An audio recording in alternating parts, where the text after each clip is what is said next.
What do you do with a child no one wants?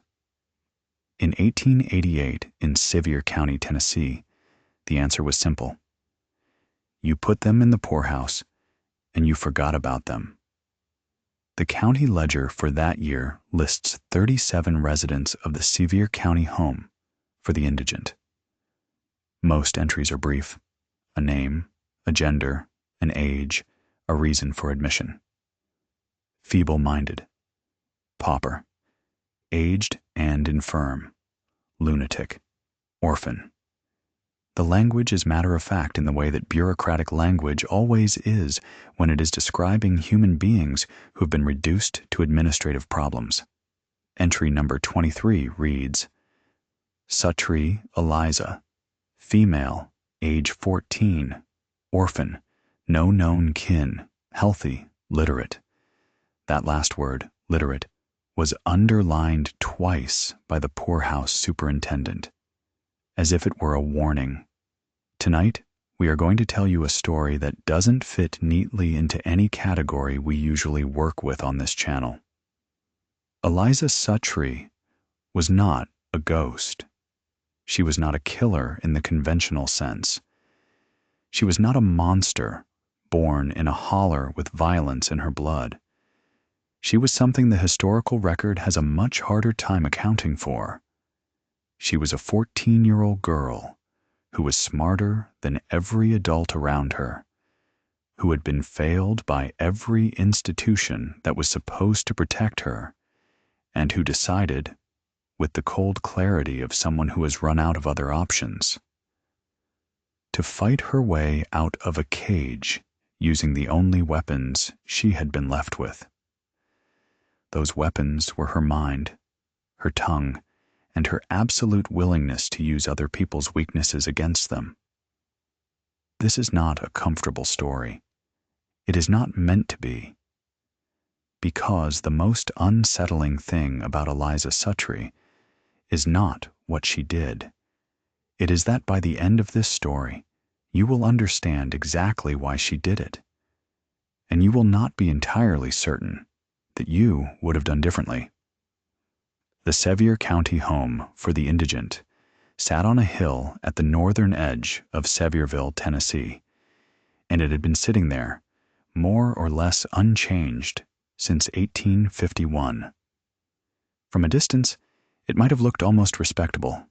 A large farmhouse with several outbuildings, a working kitchen garden, a barn, a woodlot to the east.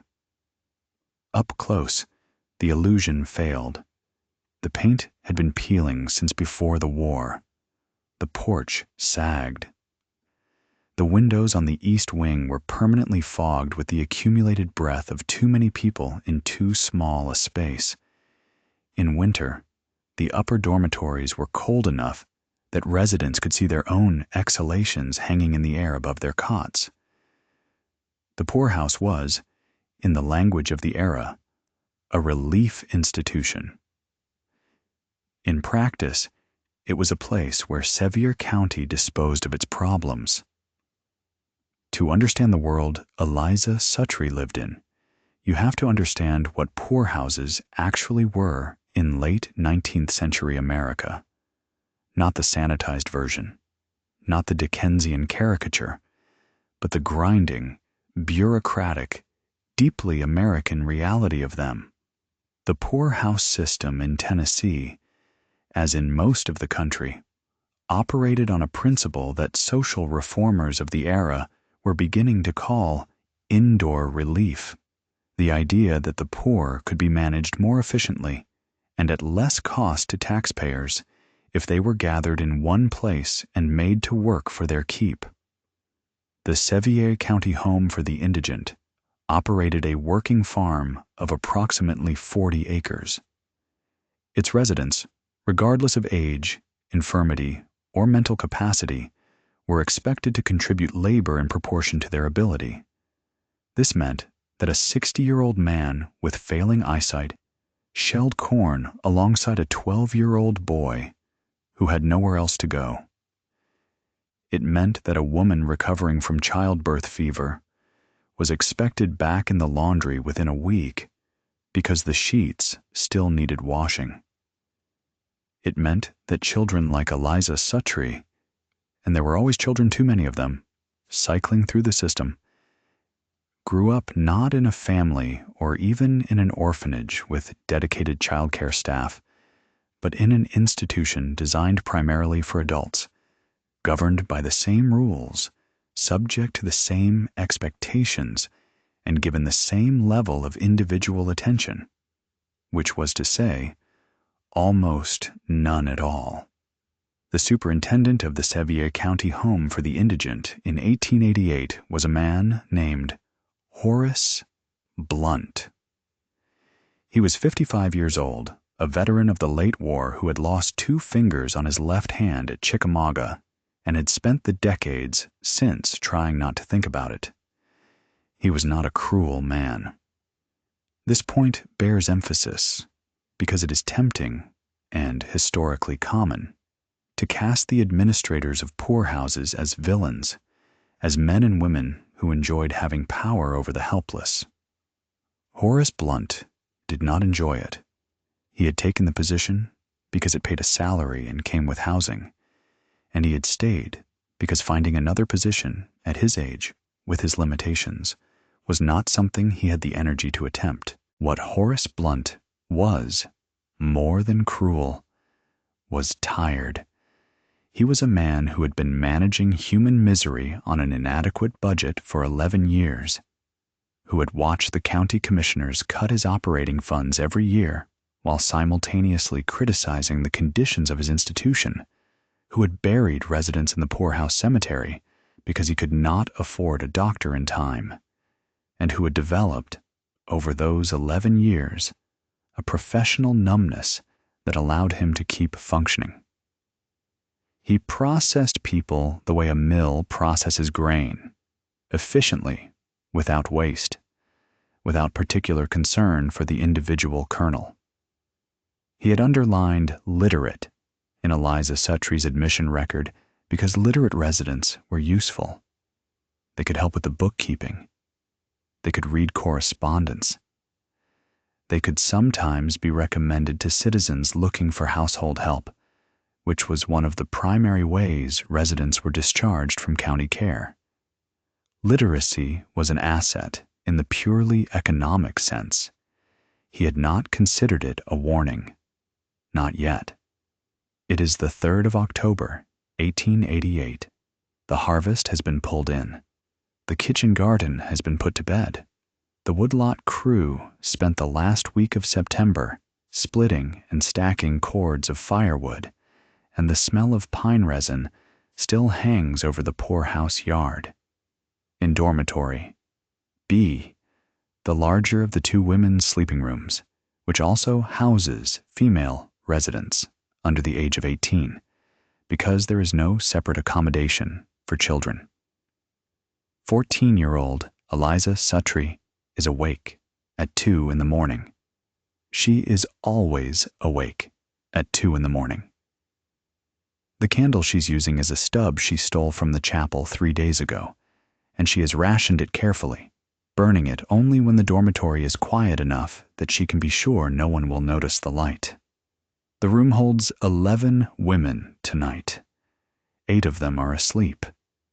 2 more, elderly sisters named Ida and Ruth Calicote, who have been at the poorhouse for 4 years and who have long since stopped distinguishing between day and night, are lying awake in the way of the very old, not truly sleeping, but not truly present either, their eyes sometimes open and sometimes closed, without any particular pattern. The 11th resident of Dormitory B is a girl approximately Eliza's own age, who has not spoken a single word in the 2 years since she arrived. The silent girl's name, as far as anyone knows, is Mary Combs. She came in the summer of 1886. No one at the poorhouse knows exactly what happened to her before she arrived, because she has never said, and the county record that accompanied her admission was vague on the subject of her history in the way that county records often are, when the history involves things the county would prefer not to document. Mary Combs sleeps in the cot directly across from Eliza's.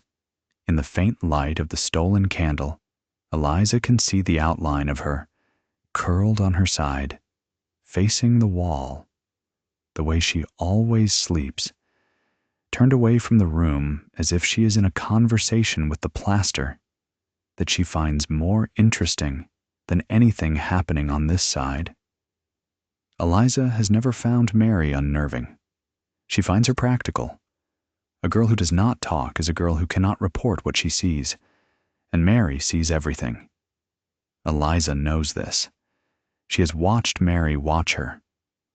There is an understanding between them that has never been spoken, because Mary does not speak, but that is nonetheless real, the way many of the most important understandings between people are. The book in Eliza's hands is not, as one might expect, a novel or a primer.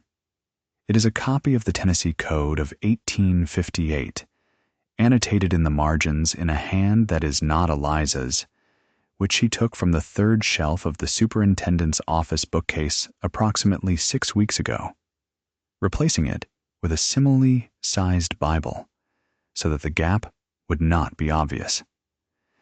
She has been reading it every night since. She is currently on the section pertaining to poor laws and county institutions. Her lips move very slightly as she reads, a habit she's been trying to break because it is the kind of thing that gets you noticed, and being noticed is the last thing Eliza Suttree wants to be. But some habits are older than the ones you're trying to build, and this one goes back to the very beginning, to the first book she ever read, a hymn book she found under a pew in the Sevierville Baptist Church when she was 7. 2 years before her parents died, before the word orphan became the most important word in her personal vocabulary. She reads, outside, the October wind moves through the pines. The Calicote sisters breathe their shallow, papery breaths. Mary Combs lies curled against the wall. And Eliza Suttree finds, on page 214 of the Tennessee Code of 1858, a paragraph that will change everything. It takes her a moment to fully understand it. The language is the language of the law, which is to say it is simultaneously precise and deliberately obscure, as if the people who wrote it wanted to make clear exactly what they meant, while also making it as difficult as possible for ordinary people to act on. She reads it twice, 3 times. Then she sets the book down on her cot and stares at the candle for a long moment. Her expression, if anyone had been awake to see it, would have been difficult to read. There was no triumph in it. There was something more measured than triumph. The expression of someone who has found a door in a wall they had been studying for years. Someone who is now calculating very carefully whether the door opens in or out, what might be on the other side, and whether walking through it is worth what it will cost. After a long moment, Eliza picks up the book again and keeps reading. She blows the candle out at 3:15 when she has read everything she needs to read. She lies back on the cot. The dormitory is cold enough that she can see her breath. She pulls the single wool blanket up to her chin. It is gray and worn thin at the edges from too many washings in too hot water. And she stares at the ceiling. She is making a list, not on paper. In her head, where no one can find it and no one can take it. The list has several columns: names, weaknesses, usefulness, threat level. It's a list she's been building, with varying degrees of purpose, for 5 years. but she has never before had a reason to organize it into something actionable. Now she does. The candle goes out, the darkness settles. Somewhere below, in the barn, a horse shifts and stamps. Eliza Suttree closes her eyes and does not sleep for a very long time. To understand what Eliza was planning, you first have to understand what her daily life at the Sevier County home for the indigent actually looked like. Because it is easy, from a distance of more than a century, to reduce institutional life to a set of abstractions: poverty, neglect, deprivation. But Eliza did not live in abstractions. She lived in the specific textures of specific days, and those textures matter if you want to understand who she became. She woke every morning at 5:30 when the bell in the main hallway was rung by whoever was on morning duty. In winter, getting up in the dark in an unheated dormitory required a kind of daily act of will that most people reading this have never had to perform. The water in the wash basin at the end of the room was often frozen on the coldest mornings. There was one basin for 11 residents of Dormitory B. You washed in the order in which you arrived at the basin, and if you were last, which new arrivals often were, not knowing the unspoken hierarchy, you washed in water that 11 people had already used. Eliza was never last.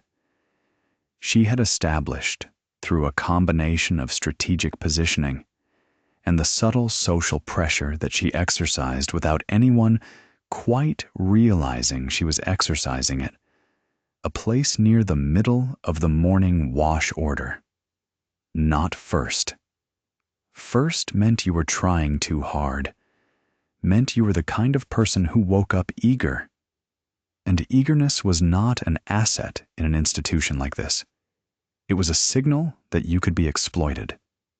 But not last either. Middle, unremarkable, present. Breakfast was served at 6 in the main dining hall, a long room with 2 long tables, scarred pine surfaces that had been scrubbed so many times the grain had lifted in places like the ridges on an old man's knuckles. The food was what the poorhouse farm produced and what the county budget allowed for, which meant it was almost always sufficient in the sense of preventing starvation, and almost never adequate in the sense of nourishing a growing body. Cornmeal mush in winter, salt pork when there was salt pork, dried beans. In summer and fall, vegetables from the kitchen garden, turnips, sweet potatoes, collard greens, very occasionally, eggs. Almost never meat that wasn't salt cured.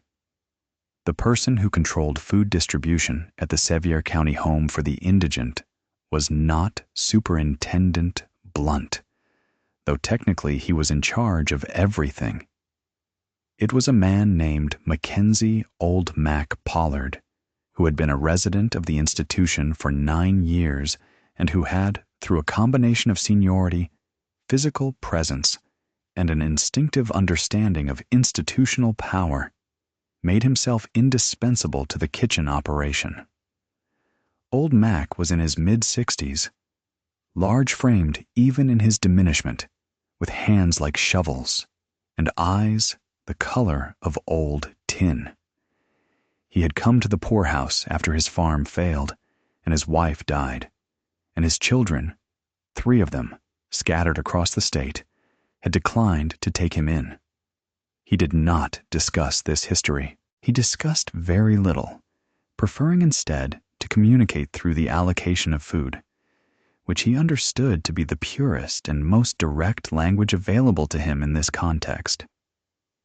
If Old Mac liked you, your bowl was full.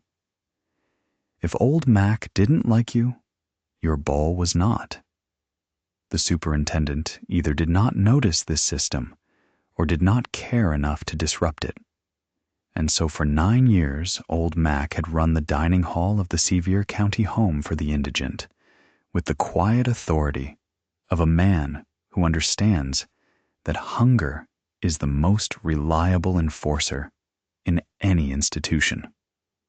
Eliza understood this about old Mac from her second week in the poorhouse when she was 9 years old and still raw with grief and shock at finding herself there. She'd watched him give a new arrival, a boy of perhaps 10, a bowl that was so shallow it was almost insulting. She had watched the boy accept it without complaint because he didn't know yet that he was allowed to want more. She had filed the observation away with the precision of a mind that was already, at 9, classifying everything around it in terms of system and leverage. By her second month at the poorhouse, Eliza had made herself useful to old Mac in the kitchen in ways that ensured her bowl was never shallow. She was good at certain tasks, meticulous at the sorting of dried beans, patient with the long process of rendering salt pork. And she performed these tasks without being asked, without complaint, without making old Mac feel that she was performing them for a reason. She was simply useful. That was the appearance she maintained. She maintained a lot of appearances. After breakfast, morning work. Eliza's assigned duty for the past year had been what the poorhouse called domestic assistance, a catch-all category that included laundry, cleaning, and whatever other household tasks the supervisor of domestic work. A woman named Sister Agnes, who was not actually a nun, but had adopted the title years ago for reasons no one had ever thought to question, decided needed doing that day. Eliza was good at this work in the same way she was good at everything she did at the poorhouse, efficiently, quietly, and with the constant low-level awareness of someone who is never fully present in the task at hand, because some part of her mind is always elsewhere. The part of her mind that was always elsewhere was busy. Noon meal was the main meal of the day. An hour's rest afterward. This was Superintendent Blunt's one consistent humanitarian gesture. A daily hour of rest that he maintained even when pressed by the county commissioners to increase work hours, and then afternoon work, which in October meant the final clearing of the kitchen garden and the beginning of woodpile maintenance for winter. Evening meal at 5, chapel at 6, which was theoretically mandatory, but from which Eliza had discovered several years ago she could absent herself if she volunteered to help Mrs. Payne with the evening accounts instead. Mrs. Charlotte Payne, 48 years old, widow, came to the poorhouse not as a pauper, but as a paid employee, one of the institution's few, when her husband died in 1883 and left her with no income and no family to fall back on. She kept the poorhouse books with the scrupulous care of someone who has internalized the moral weight of numbers. Every penny of the county appropriation accounted for, every expenditure noted, justified, cross-referenced. She was the kind of woman who, if the ledger showed a discrepancy of 3 cents, would spend an evening recalculating until she found it. Mrs. Payne did not like Eliza, exactly, but she valued her. Eliza had a talent for figures that Mrs. Payne recognized and respected. One mathematician can always identify another. And for 2 years, Eliza had been excused from evening chapel to sit in the accounts room and help balance the books. During those hours, she had also, systematically and with great patience, memorized the structure of the poorhouse's financial records. Every account, every vendor, every transaction, the way funds flowed in from the county and out to suppliers, the way things were categorized and filed. She had not yet decided what to do with this knowledge. She simply stored it, the way she stored everything, carefully, completely, for later. November arrives cold and hard in the Smoky Mountains. By mid-month, the laurel on the hillsides has gone to leather, and the mornings carry frost that doesn't lift until well after breakfast. The Great Smoky Mountains in 1888 are a different landscape from the national park that most of you know.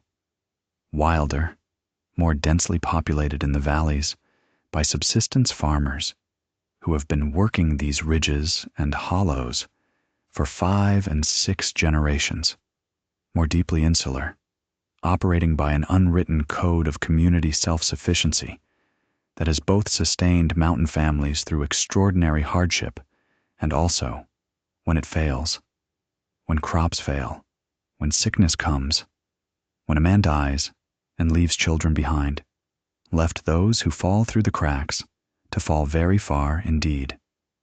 Sevier County in 1888 was not a backward place, despite what coastal newspapers of the era would have you believe.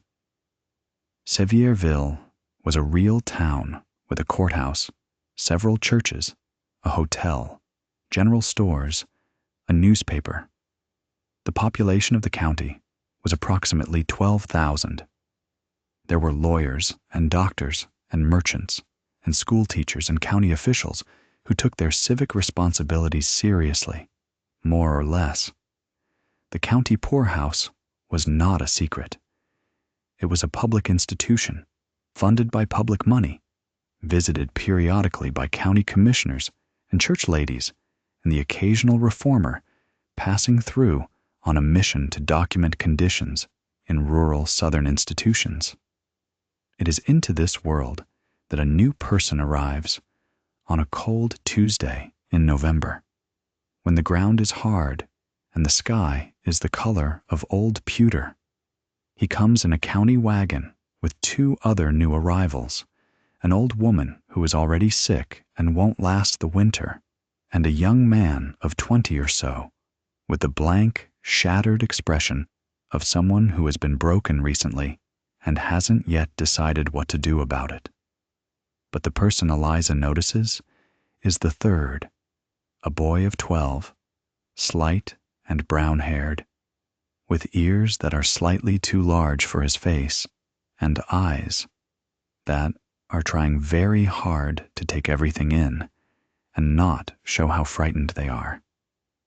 His name, she will learn from the admissions register she is permitted to help Mrs. Payne process that evening, is Caleb Holt, age 12, admitted by order of the county court following the death of both parents.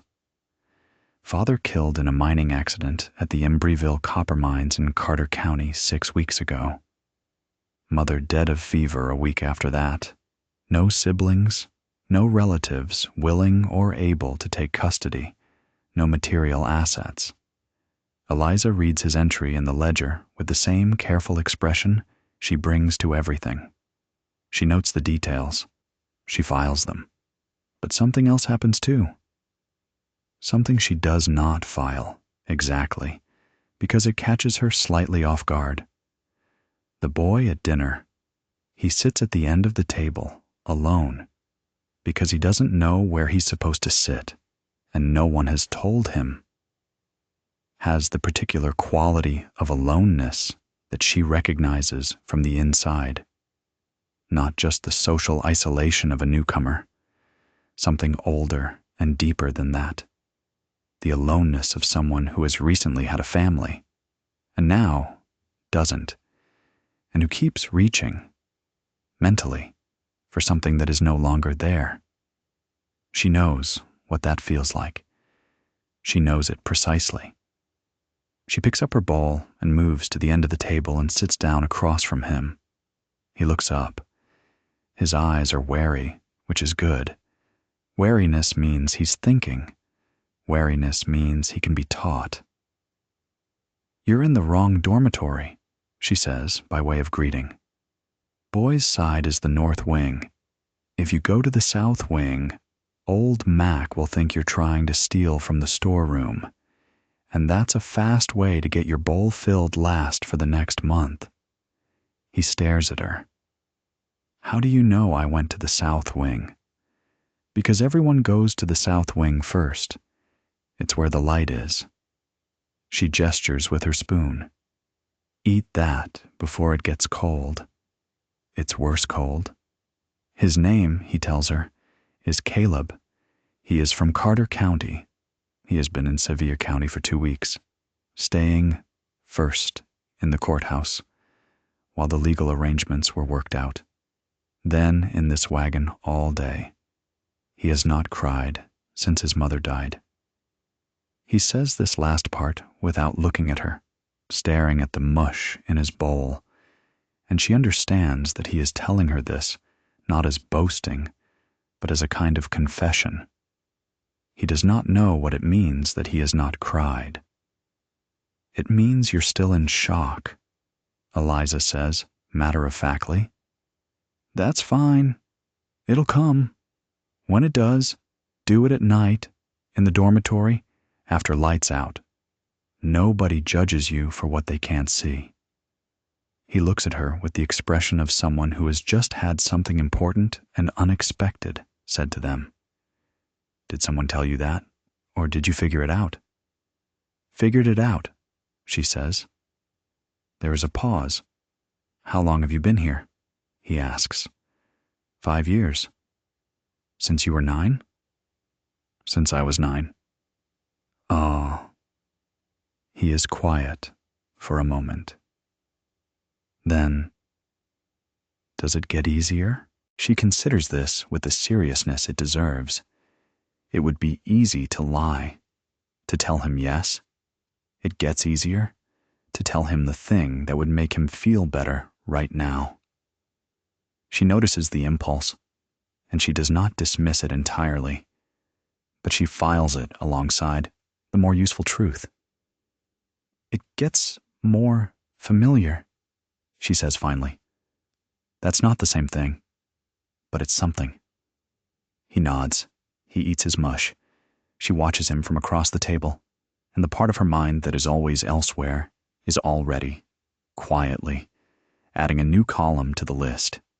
Caleb Holt, age 12, new, trusting, grief raw, and therefore suggestible, potentially useful, potentially a liability. She looks at his face, the large ears, the wary eyes that are warming now, fractionally, because someone has spoken to him with something resembling kindness. And she thinks, protect him. It is the first wholly unstrategic thought she has had in a very long time. She is not entirely sure what to do with it. Before we go further into Eliza's story, we need to spend a moment with the historical reality she was living inside of, because context isn't just background here. It is the engine of everything that happens next. The poorhouse system in America in the 1880s was under a kind of slow, grinding scrutiny from social reformers who were beginning to compile the evidence that the rest of society would eventually, reluctantly, acknowledge. Josephine Shaw Lowell, one of the most important social reformers of the era, published her landmark study on public relief in 1884. Her findings on county poorhouses were damning. She documented children, many children, living alongside adults with serious mental illness, with no separation, no special provisions, no programming whatsoever. She documented the labor exploitation of residents, the inadequate medical care, the physical conditions that fell below what anyone would consider humane. She documented, in careful, measured prose that nonetheless barely contained her fury, what it cost a child to grow up in one of these institutions. What it cost them was not just comfort or family. What it cost them, Lowell argued, was the internal architecture of a self, the capacity to understand yourself as a person with agency, with a future, with the right to want things and work toward them. Institutional life, she argued, systematically dismantled these capacities in children, not through cruelty necessarily, but through the simple, relentless pressure of a system that had no room for the individual, that processed children the way it processed elderly men and feeble-minded women, and all the other human problems it was charged with managing, efficiently, cheaply, without differentiation. Eliza Suttree had read Lowell. Not the original study. That would have been difficult to come by in Sevierville, Tennessee. But she had read, in a progressive church magazine she'd found in the chapel's periodical rack, a summary of Lowell's arguments that was 5 pages long, and she had read it so many times she had it essentially memorized. She found it interesting that the reformers described what had happened to her as a kind of damage. She had never thought of herself as damaged. She had thought of herself as adapted. There is a difference, she believed, a significant one, between a person who has been broken by circumstances and a person who has been shaped by them into something that is, for better or worse, functional.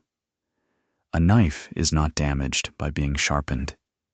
It is simply reduced to its essential purpose. She was still deciding what her essential purpose was.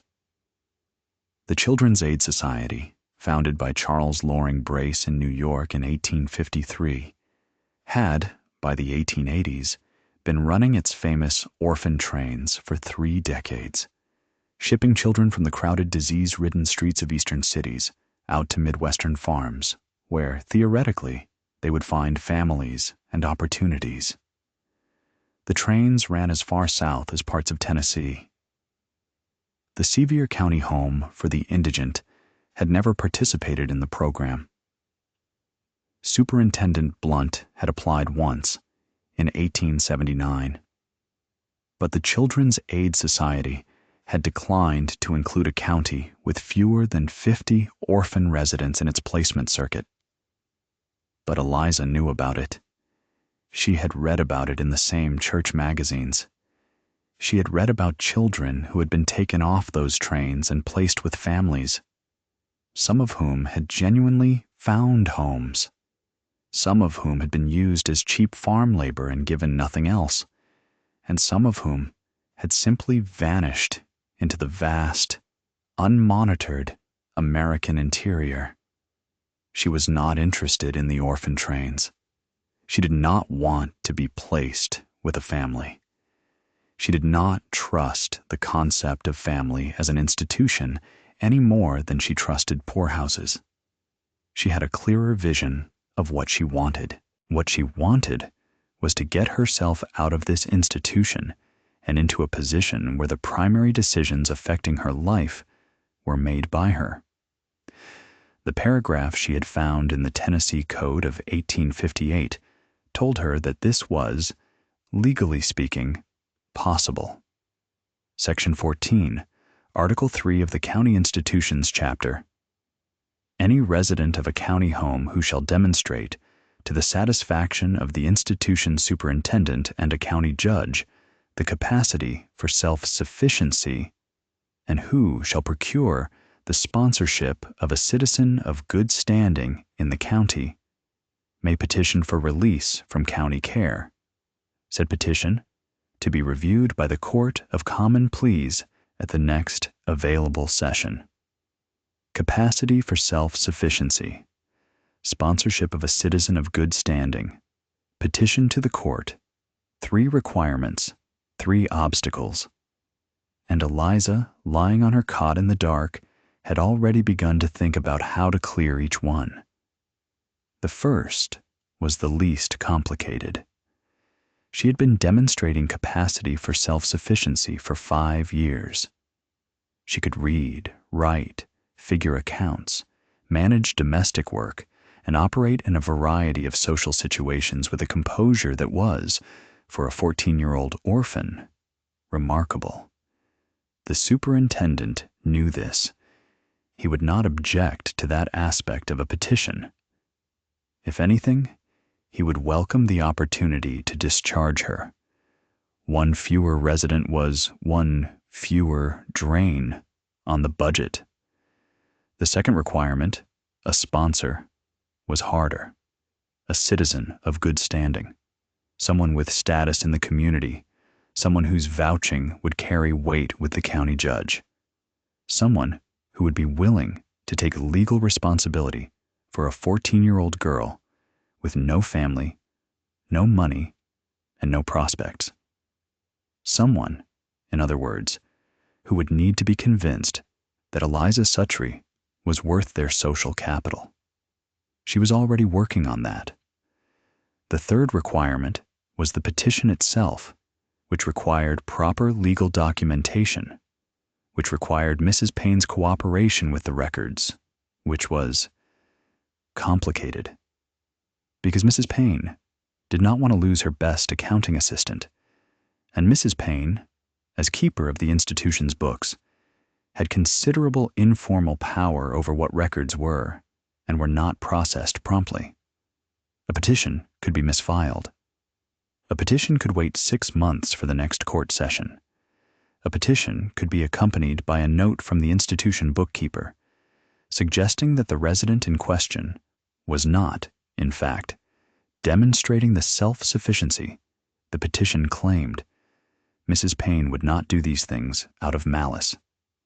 She would do them out of institutional self-interest, and possibly, Eliza was uncomfortably aware of this, out of something that she might, if she were being uncharitable toward herself, call concern. Mrs. Payne had, over 2 years of shared evenings in the accounts room, developed something toward Eliza that was not quite affection, but was not nothing. She would not want Eliza to leave. She would find reasons to keep her. Eliza would need to neutralize that.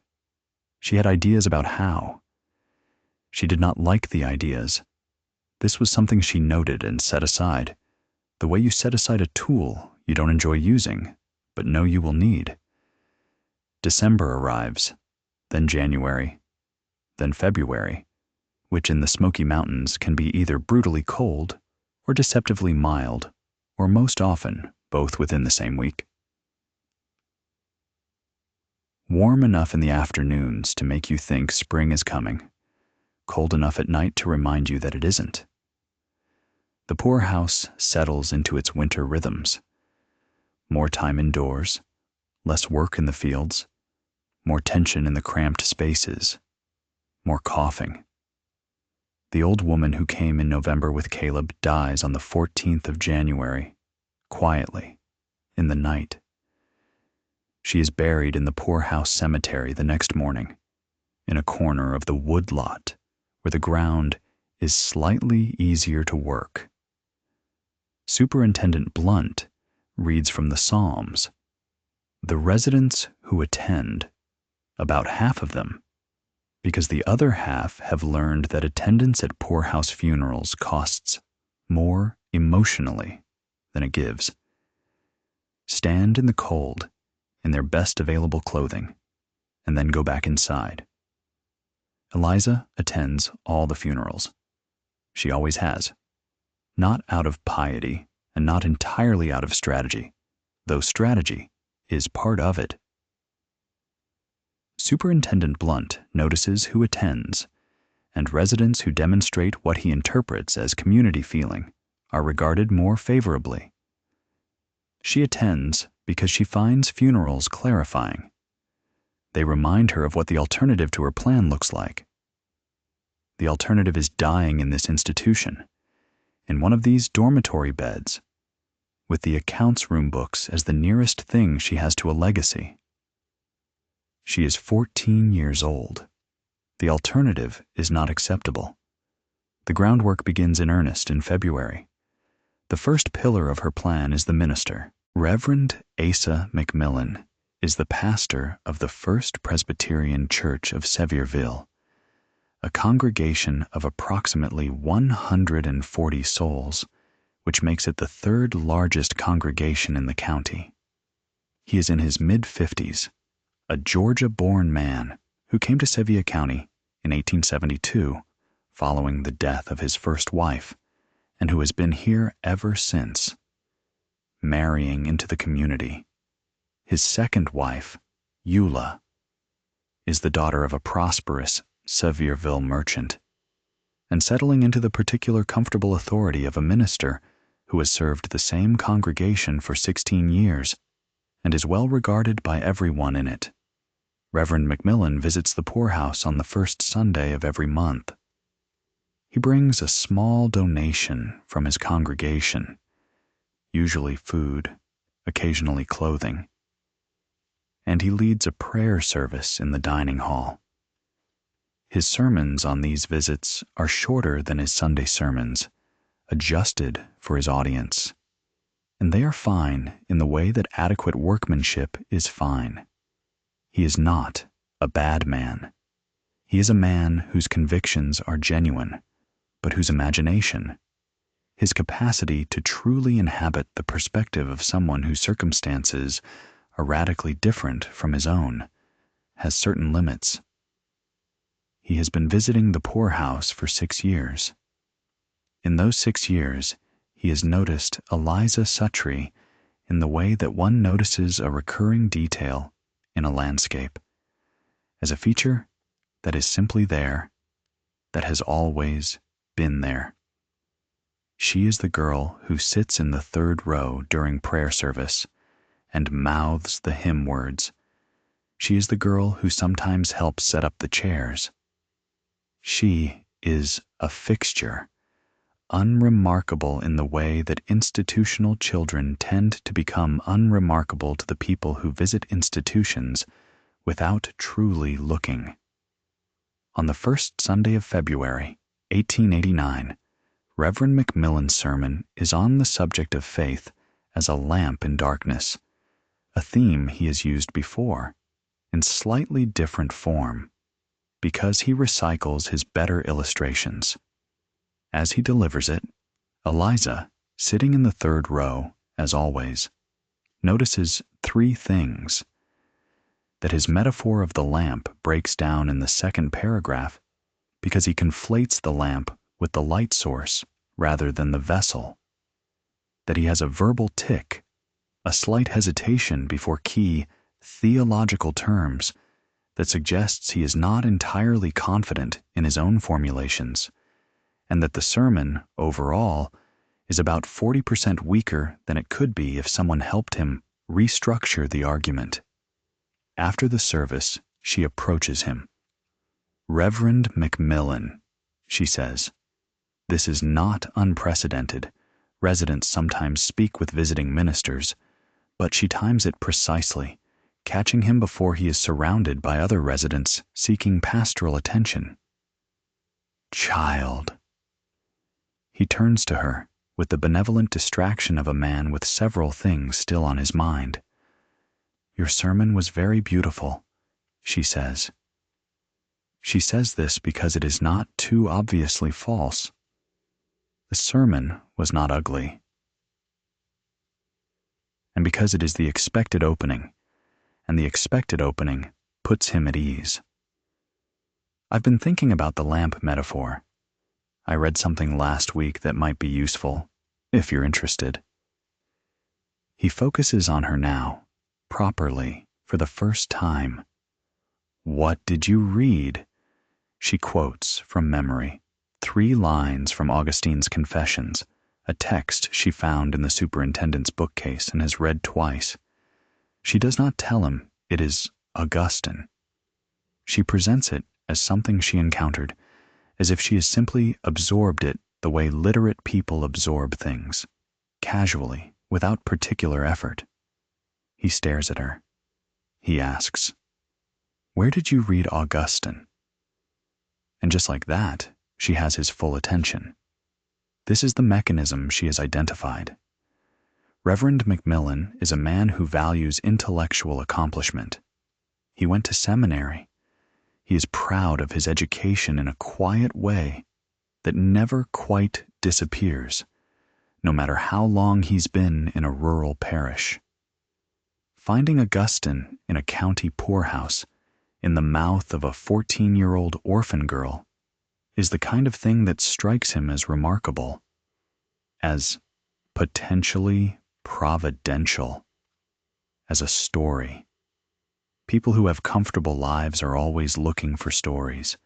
They don't always recognize this about themselves, but it's true.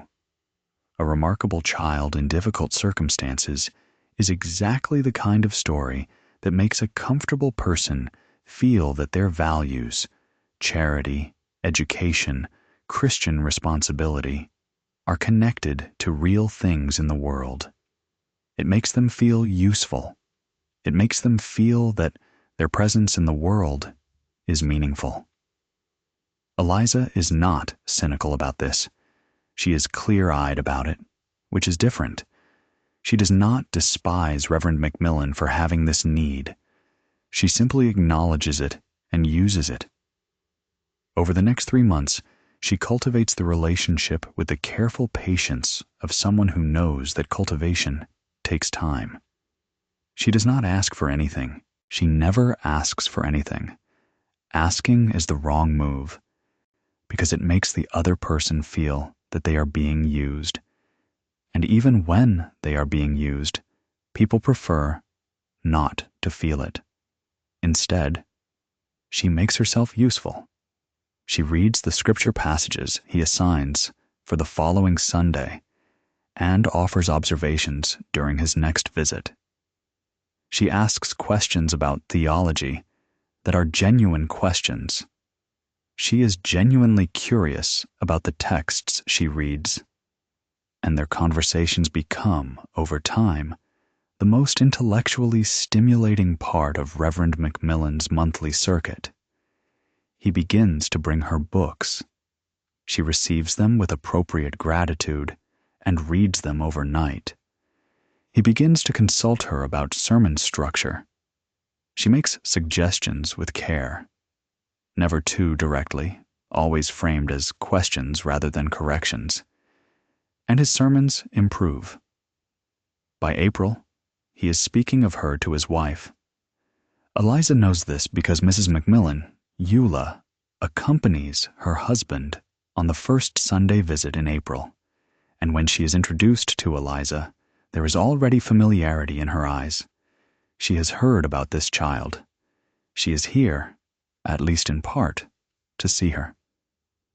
Eliza performs, very slightly, for Mrs. McMillan. Just enough. The right balance of deference and intelligence, of neediness and capability. She is not, she has decided, going to pursue the McMillans as her sponsors through obvious sentimentality. That approach requires you to be pitied, and a person who is pitied is a person whose judgment is automatically discounted. She wants to be respected. Respect is a more durable foundation for what she needs. While the McMillan cultivation proceeds, the second line of operation has also begun. County Commissioner Wallace Birdsong's wife, Margaret, is a woman of reformist sympathies who has been visiting the poorhouse on an irregular basis since 1887, when she attended a lecture in Knoxville by a speaker from the National Conference of Charities and Correction. She keeps a notebook. She asks questions. She is, by the standards of Sevier County, a progressive, which means she believes that institutional conditions could be improved, that children should be separated from adult residents, that basic standards of hygiene and education should be maintained. She is not radical. She is simply someone whose conscience has been activated by information and who has not yet quite figured out what to do with that activation. Eliza identifies her as a potential ally of a different type. During Mrs. Birdsong's March visit, Eliza is part of a small group of residents who meet with her in the parlor, a room that is kept presentable specifically for such visits, unlike the rest of the institution. The meeting is supposed to give the commissioner's wife a sense of resident conditions. It is, in other words, a performance for an audience of one, and everyone in the room knows it. What makes Eliza's participation different from the others is this. She's the only person in the room who understands what Mrs. Birdsong is actually looking for, which is not a recitation of grievances, but a confirmation of her existing beliefs. She wants evidence that this institution is inadequate, that these residents deserve better, that her reformist sympathies are correct. She wants, in short, to feel that she is right. Eliza gives her this feeling with great precision. She does not complain about the food or the cold or the work. She talks about books. She talks about education. She says, with the careful restraint of someone who is being very deliberate about what she chooses to reveal, the hardest thing for me is not knowing what comes next. I know I can do something useful in the world. I just don't know what yet. Mrs. Birdsong writes in her notebook. She quotes this to her husband at dinner that evening, though of course Eliza does not know this yet. It will become one of the commissioner's anecdotes about the poorhouse situation in Sevier County. Smartest child he'd never heard of, the story will eventually go. Sitting in that poorhouse with nowhere to put her talent. The story serves Eliza's interests in ways she will not discover for several months. March becomes April. April becomes May. The mountain spring comes in fast and overwhelming, the way it does in the Smokies. The red bud on the hillsides, the dogwood, the dense explosion of green that makes the landscape look almost implausibly lush after winter. The poorhouse farm comes alive, planting season. Eliza works the kitchen garden in the mornings and spends her afternoons in the accounting room with Mrs. Payne. Caleb is, by now, settled into the rhythms of the institution in the way that children settle into things, not contentedly, but with the adaptability that is both childhood's greatest gift and its most efficient form of suffering. He has learned where to sit, how to behave around old Mac, which residents to avoid and which to cultivate. He has been learning, partly because Eliza has been teaching him, and partly because he is quick in the unassuming way of children who have never been told they are quick. He follows her around the poorhouse with a loyalty that she finds both touching and difficult. It is difficult because loyalty is a liability, and she knows it. A person who is loyal to you is a person who can be used against you, who can be threatened, who can be manipulated through your feelings for them. She is aware that she has feelings for Caleb in a way that she is not aware of having feelings for anyone else in this institution. She is aware of this the way you are aware of a weak point in a structure you are building, something to be compensated for, to be worked around, not something to be eliminated, because eliminating it would change the nature of the structure entirely. She also, in her clearest moments of honesty with herself, which come at 2 a.m, which is when her truest thinking happens, acknowledges that Caleb is the only person in the Sevier County home for the indigent who talks to her as if she is a person rather than a set of capabilities. He does not know she is manipulating the world around her. He sees her as the girl who helped him on his first night, who has been his friend and guide and, the word sits uncomfortably, something like a sister. She has not disabused him of any of this. partly because it is useful, and partly because the usefulness is not entirely why she has let him continue to believe it. She will not examine this particular ambiguity too closely. There is no point. June, 1889. The Mrs. Payne situation requires action. Here is the problem with Mrs. Payne. She's not going anywhere. She has been at this institution for 6 years. She has made herself, in the absence of other options, indispensable. She is not a bad woman. She is a woman who arrived at the poorhouse in desperate circumstances and built herself a life within its constraints, and that life, orderly, purposeful, built around the weight of numbers and the satisfaction of balanced books, is the thing she has. It is possibly the only thing she has. And one of the things that makes that life bearable, one of the things that gives it a texture of meaning beyond mere survival, is the girl who sits across from her 3 evenings a week and argues with her about column sums. Eliza is aware of this. She is aware that what she is planning will cause Mrs. Payne genuine harm, not just inconvenience, not just professional setback, real, significant harm to a woman who has, by any fair accounting, been moderately kind to her. She sits with this for 3 weeks before she begins. She is not, she tells herself, doing this lightly. She knows what she is doing. She is choosing to do it anyway. The choice is conscious, deliberate, and as morally clear-eyed as she can make it, which means she is not pretending to herself that it is good. She is simply deciding that her freedom is worth more to her than Mrs. Payne's continued comfort. This is a brutal calculus. She knows it is brutal. She makes it anyway. The scheme itself is elegant in its mechanics. Eliza has spent 2 years studying the poorhouse accounts. She knows every ledger, every vendor account, every county appropriation line. She knows how the records are structured, how cross-referencing works, where the gaps are, and every bookkeeping system has gaps, places where a discrepancy could exist for months before anyone noticed. The method. Over 3 weeks in June, Eliza makes small, precise alterations to secondary ledgers during the accounting sessions. Not to the primary accounts, those are too carefully checked, but to the vendor invoices and the payment confirmation records, which are cross-referenced against the primary ledger quarterly.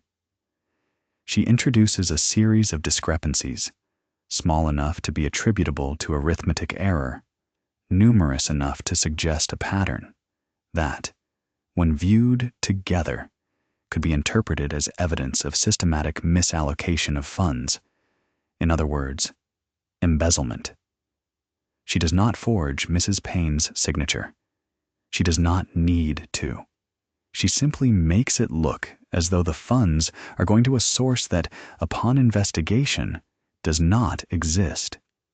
A vendor name she has assembled from real components, a real surname from one invoice, a real town from another, into a phantom entity that receives, on paper, a series of small payments totaling approximately $22 over 6 months.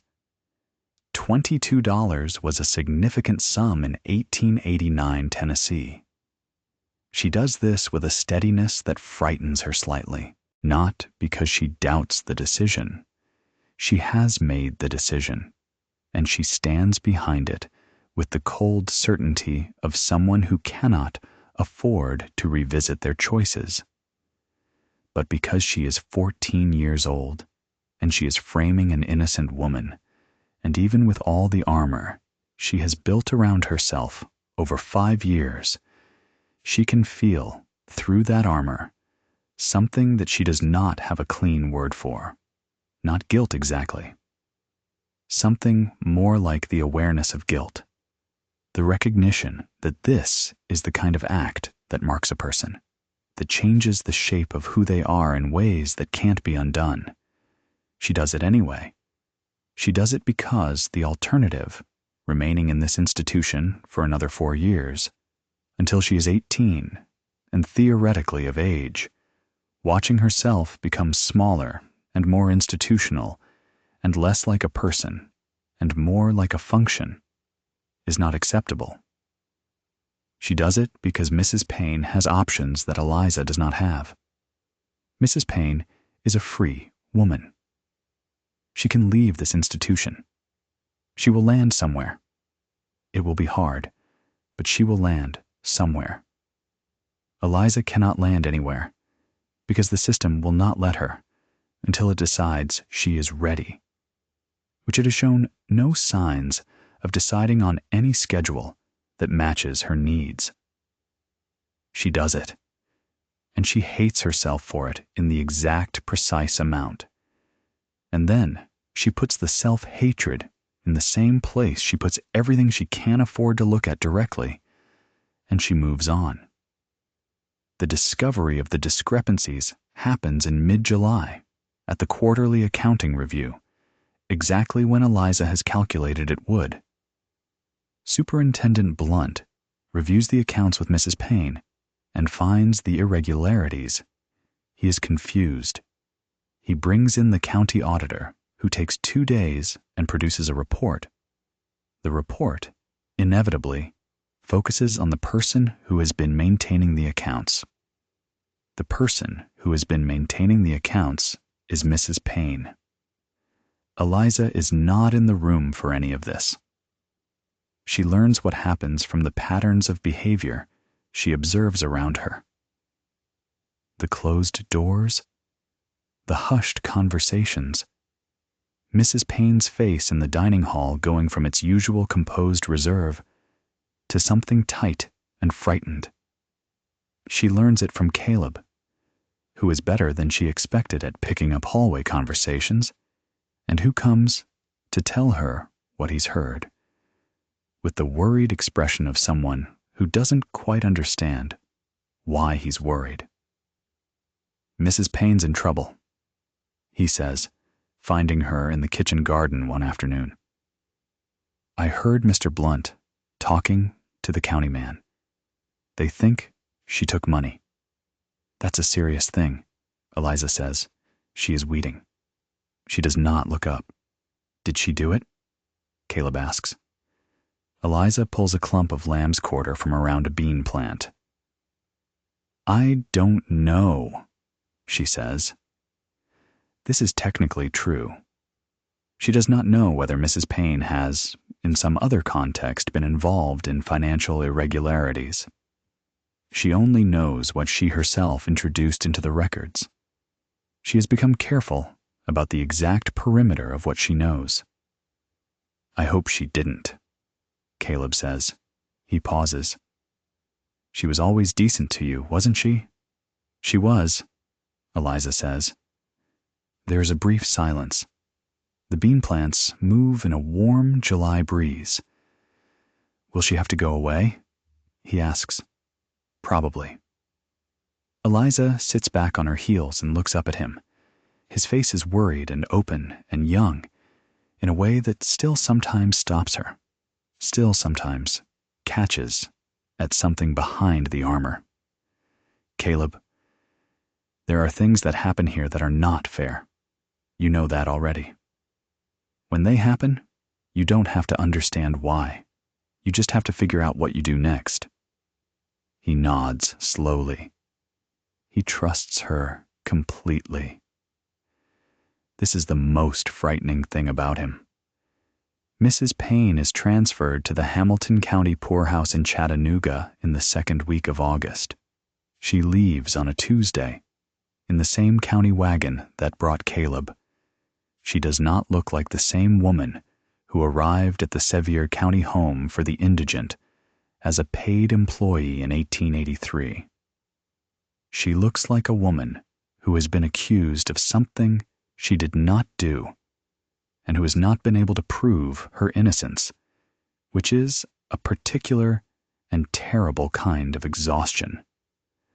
Eliza watches her go from the second-floor window of the dormitory building. She watches until the wagon disappears down the hill road. Then she goes back to the dormitory and sits on her cot for exactly 6 minutes. Mary Combs, in the cot across, watches her from beneath the curtain of her dark hair with the steady, seeing eyes that she always watches with. Eliza does not look at Mary, or rather, she looks at her, acknowledges the looking, and then sets it aside. At the end of 6 minutes, she gets up and goes back to work. Now, Old Mac. Old Mac has been at this institution longer than anyone except Superintendent Blunt, and his tenure has given him the institutional equivalent of accumulated wisdom. He knows where everything is, who owes what to whom, which rules are enforced, and which are not. He also, as we said, knows how to use food as a social currency. He is, in the landscape of the poorhouse, a power. He has been watching Eliza with increasing attention since the spring. He watched her talk to the minister. He watched her talk to the commissioner's wife. He is not, despite his apparently rough exterior, a stupid man. And he has the particular intelligence of someone who has survived a long time in a closed system. He knows what alliances look like, and he knows when someone is building them. He corners her in late July, the week before the Mrs. Payne situation comes to a head, in the narrow passage between the kitchen and the storeroom. "Been watching you," he says. He says it without preamble, in the direct way of someone who has no patience for circling. "I know," she says. This surprises him slightly. And what?" She looks up at him. He has 8 inches and 60 pounds on her, and she holds his gaze without effort. "You've been here long enough to know that watching is the main entertainment." That's one word for it. He crosses his arms. "You're working something, girl. I can see it. Don't know what yet, but I can see it." She considers this. She is calculating, at speed, what the options are. Option 1, deny. Tell him he's wrong. She's not working anything. She's just doing what she does. This might buy her time, but Old Mac is not a man who is easily confused by denial. He'll watch more carefully. Option 2, confide partially. Tell him enough of the truth to make him feel included, recruited, valued. Turn him from observer to co-conspirator. The problem is that Old Mac is a man of strong institutional loyalty, not loyalty to the institution's administration, but to the institution itself, to its social order, which he has spent 9 years constructing in his favor. He will not want that order disrupted. Option 3, neutralize him before he becomes a problem. She does not want option 3, but she keeps it on the table. "I'm working on getting out," she says. This is option 2, selective truth. "I found a legal path. I need a sponsor. I've been talking to people who might help." Old Mac looks at her for a long moment. The minister. He's a possibility. And the commissioner's wife. A backup. He is quiet. She watches him process this. "You're not planning to take anyone with you," he says. It is not a question. She holds his gaze. "I can't take anyone with me. The petition is individual." The boy. Old Mac says it flatly. He thinks you're going to take care of him. This is the place where, if she were a different person, she would become defensive or elaborate. She says nothing. "You're going to leave him," Old Mac says. "That's what you're doing. You're going to get yourself out and leave him here." "The alternative is that I stay here," she says. "With him. That doesn't help him. Don't help him for you to leave him either. He's 12, she says. He has time. Someone might take him. The orphan trains? Orphan trains don't come this far south anymore, and you know it. Old Mac's voice is not angry. It is something older and heavier than anger. I've been here 9 years, girl. I know what happens to kids left in this place. They grow up small, like weeds that don't get light. They come out at 18, and they don't know how to be people. He pauses, like you're not going to know, no matter what you think. This is the thing she doesn't let herself think about. He has found it with the precision of a man who has had a long time to learn where people are tender. What do you want? She asks. Nothing, he says, and this is the surprising answer. I'm not going to stop you. I'm too old and too tired to stop you, and I don't think I'd have the right to anyway. He uncrosses his arms. I just want you to know that I see what you're doing. Someone ought to see it clearly. All right, she says. You see it? He moves past her into the storeroom. At the door, he stops. That Payne woman, he says. She didn't take any money. Eliza says nothing. No, old Mac says slowly, and the word contains something she cannot quite read. I suppose she didn't. He goes into the storeroom. The conversation is over. Eliza stands in the passage for a moment. Then she goes back to the kitchen. She realizes, going to need to deal with old Mac after all. Not because he threatened her. He explicitly said he wasn't going to stop her, but because he knows. He knows about Mrs. Payne. Not the details, but the shape of it. He knows she is working toward something, and that she has already sacrificed one person to get there. And a man who knows these things, even a man who says he won't act on them, is a man who can change his mind. She files this under active problem. She begins to think about solutions. The solution she arrives at, after several nights of careful thought, is both simpler and uglier than she would like. Old Mac controls the food. He has enemies. Not serious enemies the way you get in the outside world, but the ordinary institutional enmities of a closed community.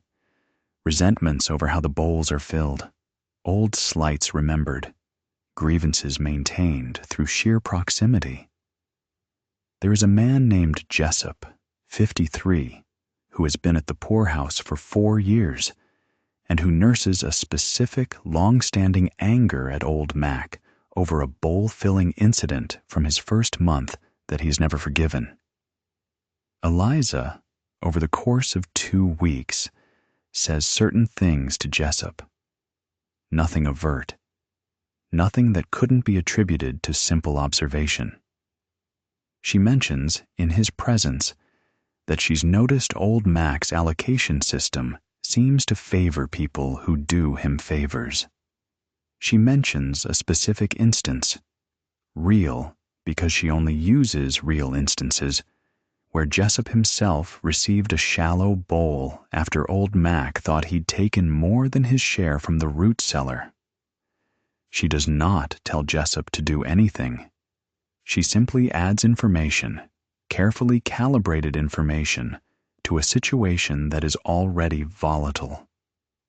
3 days later, Jessup confronts old Mac in the dining hall over the bowl-filling system. The confrontation becomes loud.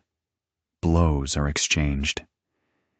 It is the kind of fight that a poorhouse institution handles in the most expedient way possible, which is the instigator, as identified by the superintendent, is expelled. Superintendent Blunt, who has been watching the food allocation system with vague discomfort for years and has wanted to address it without quite knowing how, makes his identification based on what he has observed. It is Jessup who has started the confrontation, has been increasingly agitated in recent weeks, and whose expulsion will solve the immediate problem. Old Mac is, after all, more useful. He runs the kitchen. Losing him would be a genuine operational problem. But Old Mac, in the aftermath, is not the same. He has been exposed, not completely, not provably, but enough. The superintendent looks at him differently. Other residents look at him differently. The informal power structure of the dining hall has been disrupted, not destroyed, but weakened. And Old Mac himself has the expression, in the days following, of a man who has looked at something and understood it differently than he did before. He catches Eliza's eye once across the dining hall. She holds his gaze steadily. He looks away first. She is not proud of this. She knows it. She is not proud of any of it. She is also, by late August, one step closer to the door. The breakthrough with Reverend Macmillan comes in September 1889.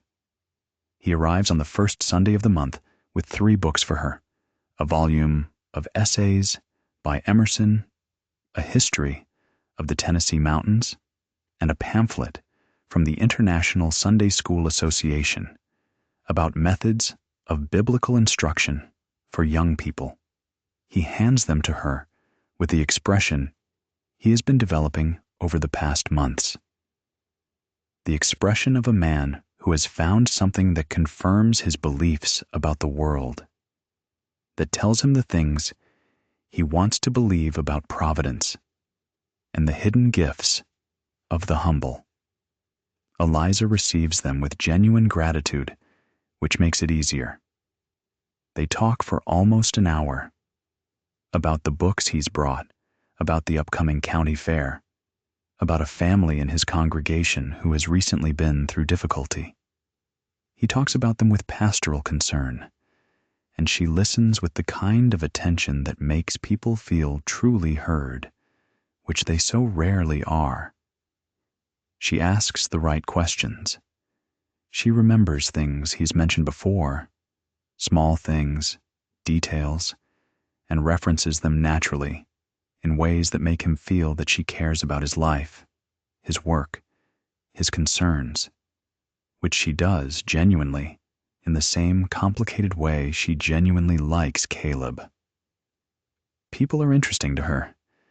Their concerns are real concerns. Reverend Macmillan's pastoral anxieties about a congregant whose faith is wavering, about a Sunday school class that has become difficult to manage, about a sermon series he's planning for Advent, are real anxieties, and she engages with them as such. The manipulation and the genuine engagement are not, for her, mutually exclusive. They happen simultaneously. This is possibly the most unsettling thing about her. Near the end of their conversation, she introduces the subject of the petition. Not abruptly, not as a request. She mentions, almost in passing, as if it has just come to mind, that she has been reading the Tennessee Code. She says it as if this is unsurprising, because by now it is not, and that she came across the provision for release from county care. Reverend Macmillan listens. His expression shifts from pastoral warmth to something more engaged, more alive. "You want a petition," he says. "I'm thinking about it," she says. "I'd need a sponsor, and I'd need to be sure it was the right thing." She pauses. "I wouldn't want to presume on anyone's goodwill." "That's a great deal of self-awareness for a girl your age," he says. "I've had time to think," she says. "There's a lot of time to think here." He is quiet for a moment. He is, she can see, doing the internal accounting that comfortable people do when they are considering whether to step into someone else's difficult situation, weighing the cost, the commitment, what his wife will say, what the congregation will think, weighing it against the narrative he has been building in his head for months, the gifted child, the wasted potential, the lamp under a bushel. "Let me speak with Eula," he says finally. It is not a yes, but it is not a no. And in the language of cautious men, it is almost a yes. "Of course," Eliza says. "There's no hurry." She says it as if she means it, as if she is a person who has time, as if the years are not already piling up around her, like debt. She walks away from the conversation at a normal pace. She does not allow herself to feel anything yet. The thing she has discovered about hope, the thing that the last 5 years have taught her with the precision of a very thorough teacher, is that it is safest to feel it only when the outcome is certain. Everything before certainty is just planning, and planning does not require emotion. Planning requires clarity. She goes back to work. October 1889. The plan is nearly in place. 2 things happen in October that change the texture of Eliza's calculations. The first is that Reverend Macmillan returns on the first Sunday of the month with a letter. He presents it to Eliza before the prayer service, in the hallway, with the pleased, slightly self-important manner of a man who has been deliberating and has arrived at a decision he is proud of. The letter is addressed to Superintendent Blunt. It requests information about the process for sponsoring a resident's petition for release from county care. It is signed by the Reverend Asa Macmillan in his best clerical hand. Eliza takes the letter with steady hands. "Thank you," she says. Just that. It is the only thing she trusts herself to say. "It's the right thing," he says. "I believe that. I believe it too," she says. And she does. She absolutely does. That's the complicated part. The second thing that happens in October is Caleb. He finds her on a Saturday afternoon in the kitchen garden where she is putting beds to sleep for winter. He helps her for a while without speaking, which is unusual. Caleb generally talks while he works. And she lets the silence go on because she has learned to read the particular quality of Caleb's silences, and this one needs to ripen before it can be spoken. Finally, "You're going to leave, aren't you?" She doesn't pretend to misunderstand him. "I'm working on it. With the minister." Yes, he is quiet again, pressing earth around the base of a dormant sweet potato plant. His hands are cold. The October air has the edge of coming winter, and his ears are red. He is still 12.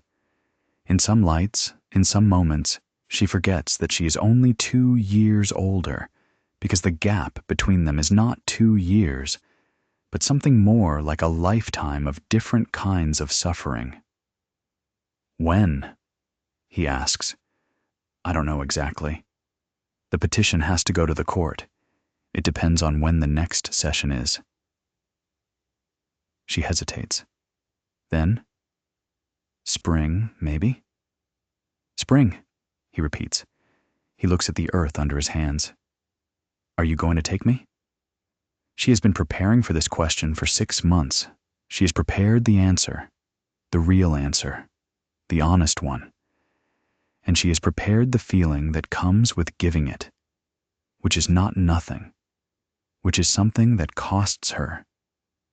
She has paid the cost in advance, over and over, in the small hours of the morning.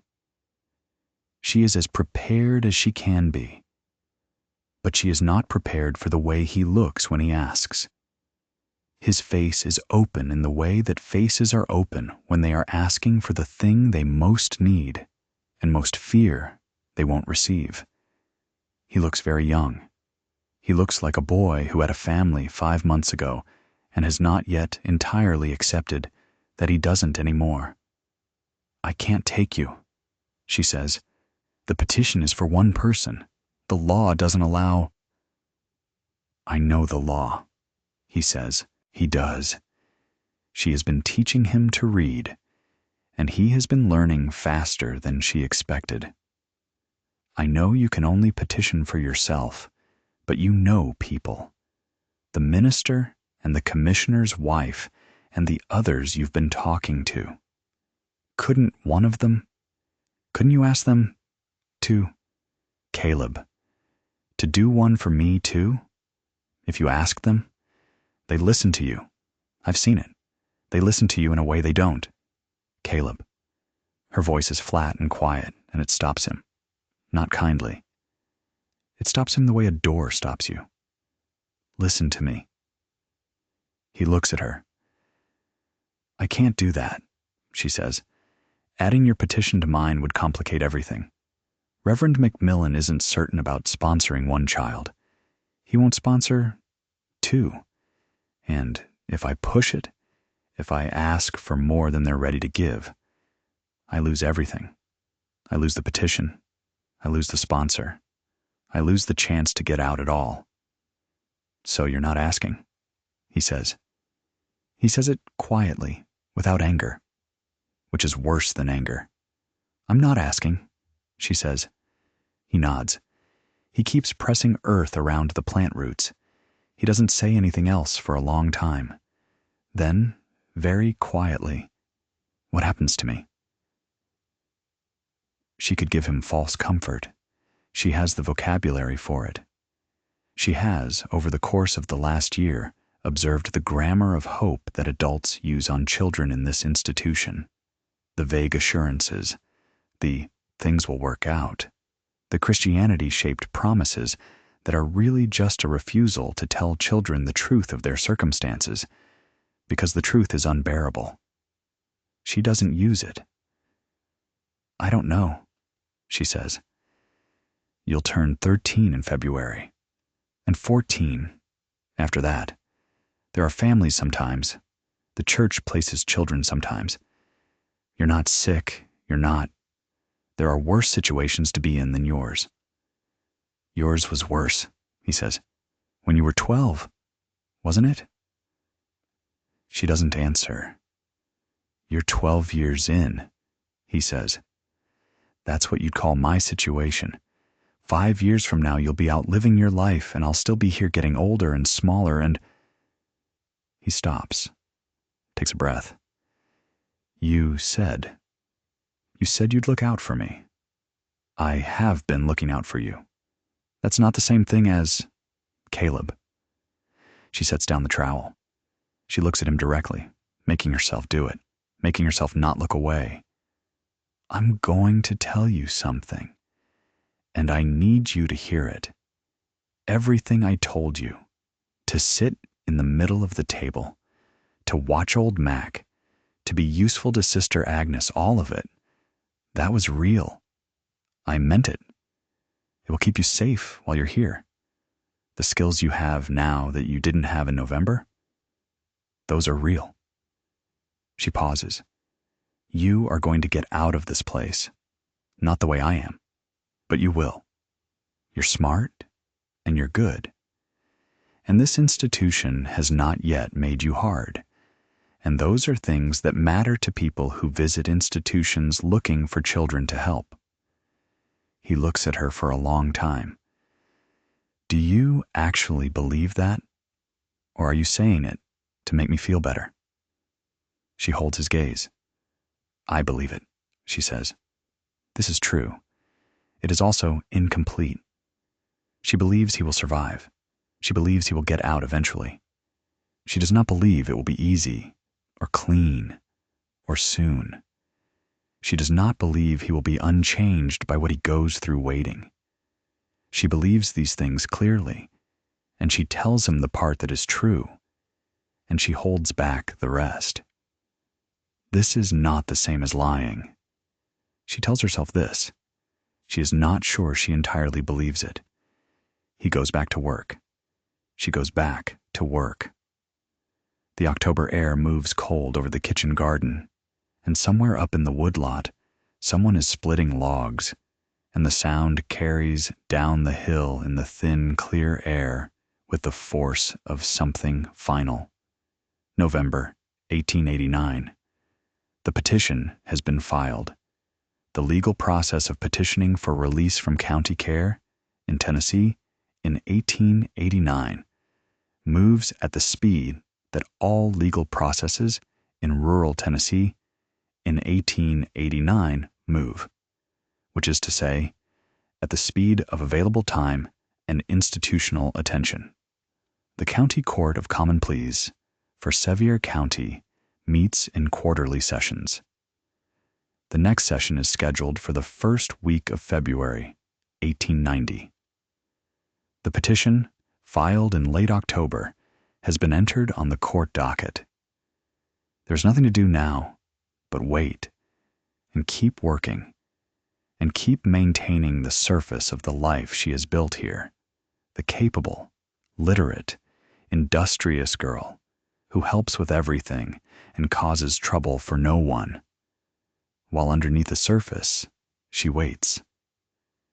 Waiting is something she has gotten very good at, but the winter of 1889 to 1890 is harder than it looks from the outside because things have changed and she can't fully control how they have changed. Mrs. Payne is gone, replaced by a county man named Stearns, who does the accounts mechanically and without the evening working sessions that were the structure Eliza had built her accounting access around. Old Mac is diminished, but present, still in the kitchen, and he watches her with a complicated expression that she reads as something between resignation and a kind of exhausted solidarity. The way that two people who have been through the same thing sometimes look at each other across a distance. Neither of them can cross. The poorhouse has contracted, socially, the way institutions do in winter. Fewer visitors. The county commissioner's inspection won't happen until spring. Reverend McMillan comes faithfully on his first Sundays, and the conversations continue. And he reports that Judge Harmon has received the petition and that things are proceeding as expected, but that proceeding in a legal context means exactly what it sounds like: slow, formal, impersonal. Caleb is different too. This is the thing she hadn't fully prepared for. The way his difference changes the texture of her days. He is still kind to her.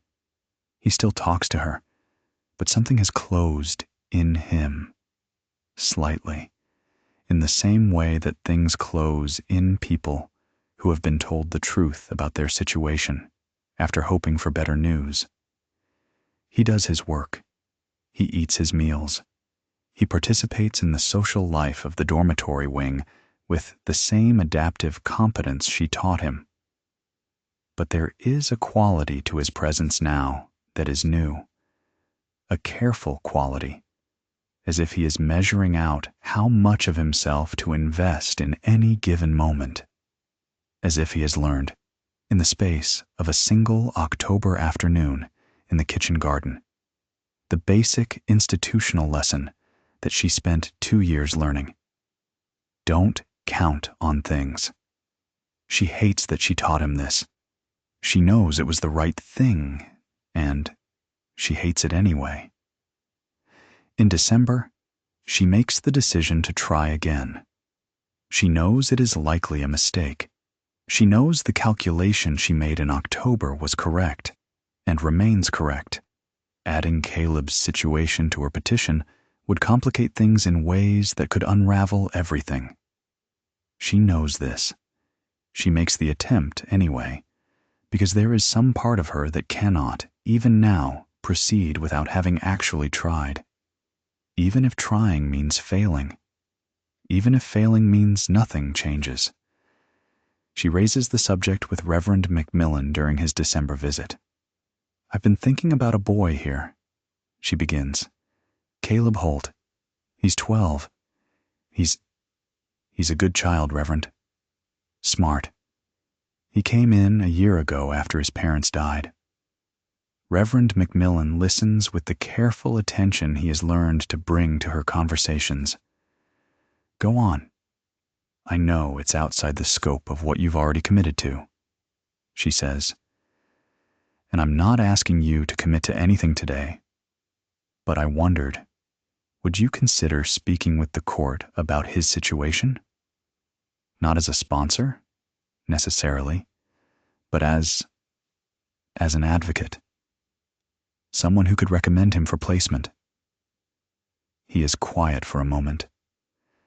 I've already extended myself considerably for you, he says, and the words are not unkind, but they are honest in the way that comfortable men are honest when they are explaining their limits. My wife has concerns. The congregation, not everyone is supportive. Adding another child to the arrangement would. I understand, she says. It's not that I don't care about the boy, he says. It's simply a question of capacity, she says. I understand, Reverend. I wouldn't have brought it up if I hadn't felt I had to. He looks slightly relieved at her understanding, which is its own kind of sad. She watches him register his relief and file away the observation for later, for the part of herself that keeps track of who people are. I'll pray for him, the Reverend says. I'll mention him to the church. Perhaps someone. Thank you, she says. That's more than enough. She walks away from this conversation slowly. That night, in the dormitory, she lies awake and does her accounting. Not the poorhouse accounts, but the internal accounting she's been keeping for months. What she has done, what it has cost, what it will cost before she is finished. Mrs. Payne, transferred to Hamilton County, not imprisoned, not ruined in any permanent way, though her professional reputation has been damaged, possibly irreparably. She will recover, probably. Old Mac, diminished, isolated, the informal power he had built over 9 years dismantled, still here, still alive, still watching. Jessup, expelled. Eliza has not allowed herself to think too carefully about what happened to him after that, because she chose Jessup specifically because he seemed like the kind of man who could manage. She does not know for certain that he could manage. Caleb, here, still waiting. The petition she is about to file will not include his name. She does this accounting not as an act of self-punishment, but as an act of record-keeping. She believes, she needs to believe, that knowing the cost is better than not knowing it, that a person who keeps the ledger of their own acts, who does not look away from the line items, is in some meaningful moral sense better than a person who doesn't. She is not sure this is true, but it is the best she can do. Across the room, Mary Combs watches her. In the dim moonlight from the single high window, Mary's eyes are open, steady, completely present. Eliza looks at her. She thinks, "You see all of it. You've seen all of it from the beginning." Mary looks back. Her face is unreadable but not unkind. There is something in that. Eliza can't name it. She stores it anyway. January, 1890. The new year begins in ice and quiet. The Smoky Mountains under snow are a particular and breathtaking silence. The ridges white against the gray sky. The valleys packed with cold. The laurel and rhododendron on the hillsides bowed under the weight of it. Inside the poorhouse, the residents who are oldest and sickest pull closer to the hearths and wait for spring, with the patience of people who have learned to make waiting their primary occupation. 2 more residents die in January. An elderly man, not unexpected, and a younger woman, barely 30, who arrived the previous summer with a cough that the superintendent had noted in the ledger as respiratory complaint, and that was, in fact, tuberculosis. She is buried in the Woodlot Cemetery on a Friday, next to the woman who came in the same wagon as Caleb last November. Eliza attends both funerals. She stands in the frozen ground beside the other residents and listens to Superintendent Blunt read from the Psalms and thinks about the February court session, which is 3 weeks away. She thinks about the fact that when she leaves, she will leave these people behind. Not just Caleb, all of them. The Calicote sisters, who are almost certainly not going to survive another winter here. The young man who came with Caleb, who has gradually come back to himself over the past year, and who has a shy, careful friendliness that reminds her sometimes of what normal might look like. The residents she has never spoken to, whose names she knows from the ledger, and whose lives are running out in this cold building on the hill. She will leave them behind. She knows this. She's made peace with this, in the same careful way she makes peace with all of it, by accounting for it, by acknowledging it, and then by deciding that the alternative is not acceptable. She cannot save everyone. She can only save herself. And saving herself is what she is doing. She tells herself this with the conviction of someone who has said it many times. The week before the February court session, something happens that she did not plan and cannot entirely control. Superintendent Horace Blunt calls her into his office. She has been called into his office perhaps 4 times in 5 years. Each time was about the accounts, about something Mrs. Payne had needed clarified, or about her usefulness in some particular administrative capacity. This time, his expression when she enters is different. He has the expression of a man who is doing something uncomfortable, but has decided it's necessary. He gestures to the chair across from his desk. She sits. He takes a long moment before he speaks, shuffling the papers on his desk in the way of a man who is not entirely sure how to say what he wants to say. Superintendent Blunt is not an articulate man in the way of people who have been educated in the arts of articulation.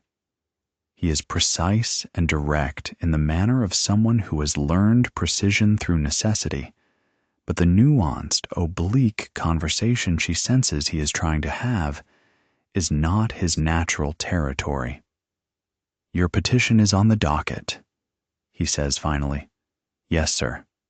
I've submitted the required documentation from the institution." He pauses. "My assessment of your character and capabilities, which I have made as accurate and favorable as the facts support." Another pause. "They support it fairly well. Thank you, sir." He looks at her.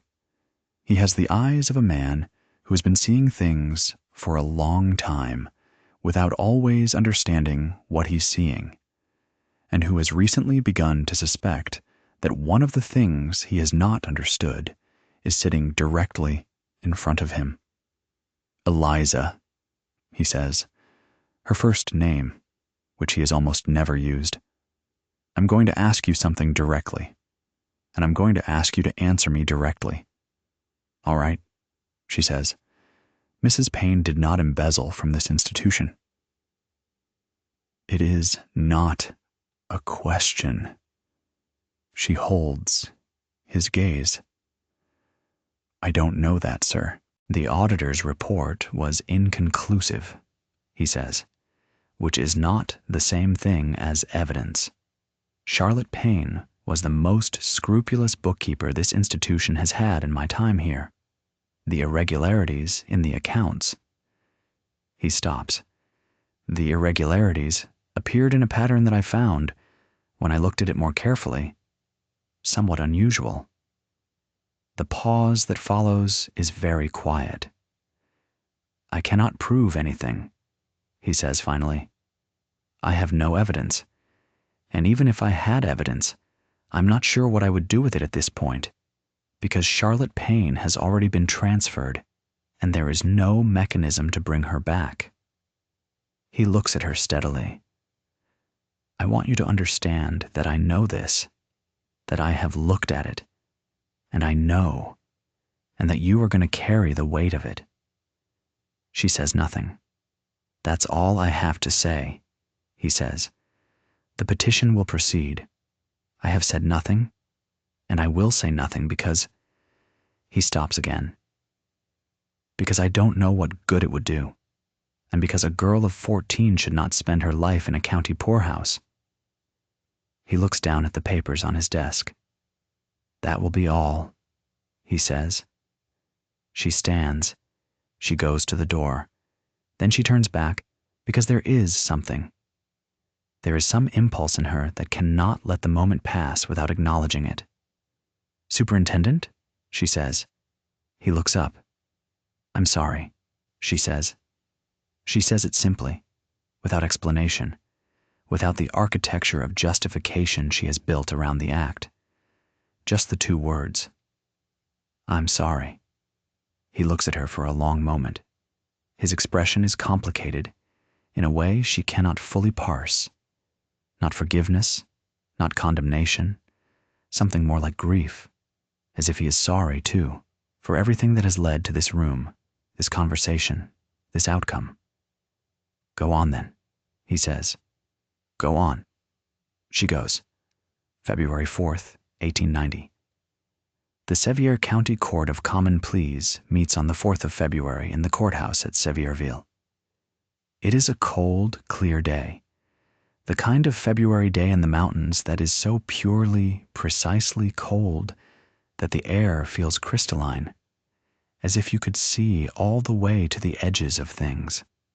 The courthouse is a solid brick building on the main street, and the session room is full of the ordinary business of a county court. Property disputes, license hearings, a bankruptcy matter, and, near the end of the morning's docket, a petition from Eliza Suttree, resident of the Sevier County Home for the Indigent, for release from county care under Tennessee, Code Section 14, Article 3.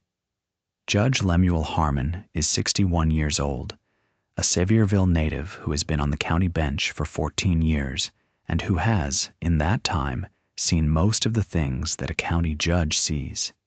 The disputes that arise from proximity and poverty, the slow machine of inheritance law, the occasional criminal matter, and now and then the administrative questions that arise from the county's institutional obligations. He has reviewed the petition, the institutional documentation from Superintendent Blunt, and the letter of sponsorship from Reverend McMillan. He has the expression of a man who has considered the matter and arrived at an opinion, but who takes the due process of the thing seriously enough to conduct it properly. Eliza sits in the courtroom in the dress that Mrs. McMillan lent her for the occasion, a dark blue wool dress that is slightly too large for her in the shoulders, and that she has pinned so that this cannot be noticed.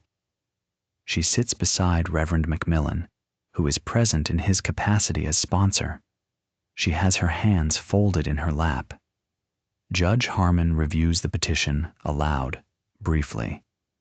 He notes the institutional record, 5 years of residence, good conduct, no disciplinary incidents, demonstrated literacy, and arithmetic capability. He notes the superintendent's assessment. Capable, self-directed, and possessing the practical skills necessary for independent management. He notes the sponsorship letter from Reverend McMillan. Then He looks at Eliza directly. "Young lady," he says, "I am going to ask you a question that I ask everyone who comes before this court with a petition of this nature, and I want you to answer it honestly, rather than strategically." She meets his gaze. "Yes, sir.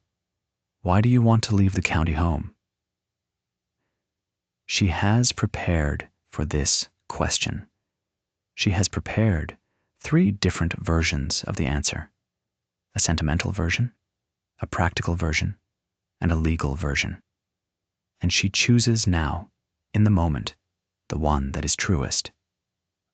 "Because I have learned everything I can learn by being a ward of the county," she says, "and because there is more that I need to learn in order to be useful. The county home has kept me alive, and I'm grateful for that.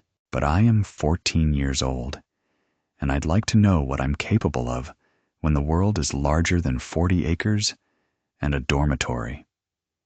Judge Harmon looks at her for a long moment. He has heard many petitions. He has heard many articulate explanations of why people want or need or deserve a particular legal outcome. He has developed, over 14 years, a decent ability to hear the difference between a performance and a truth. This sounds like a truth. It is a truth.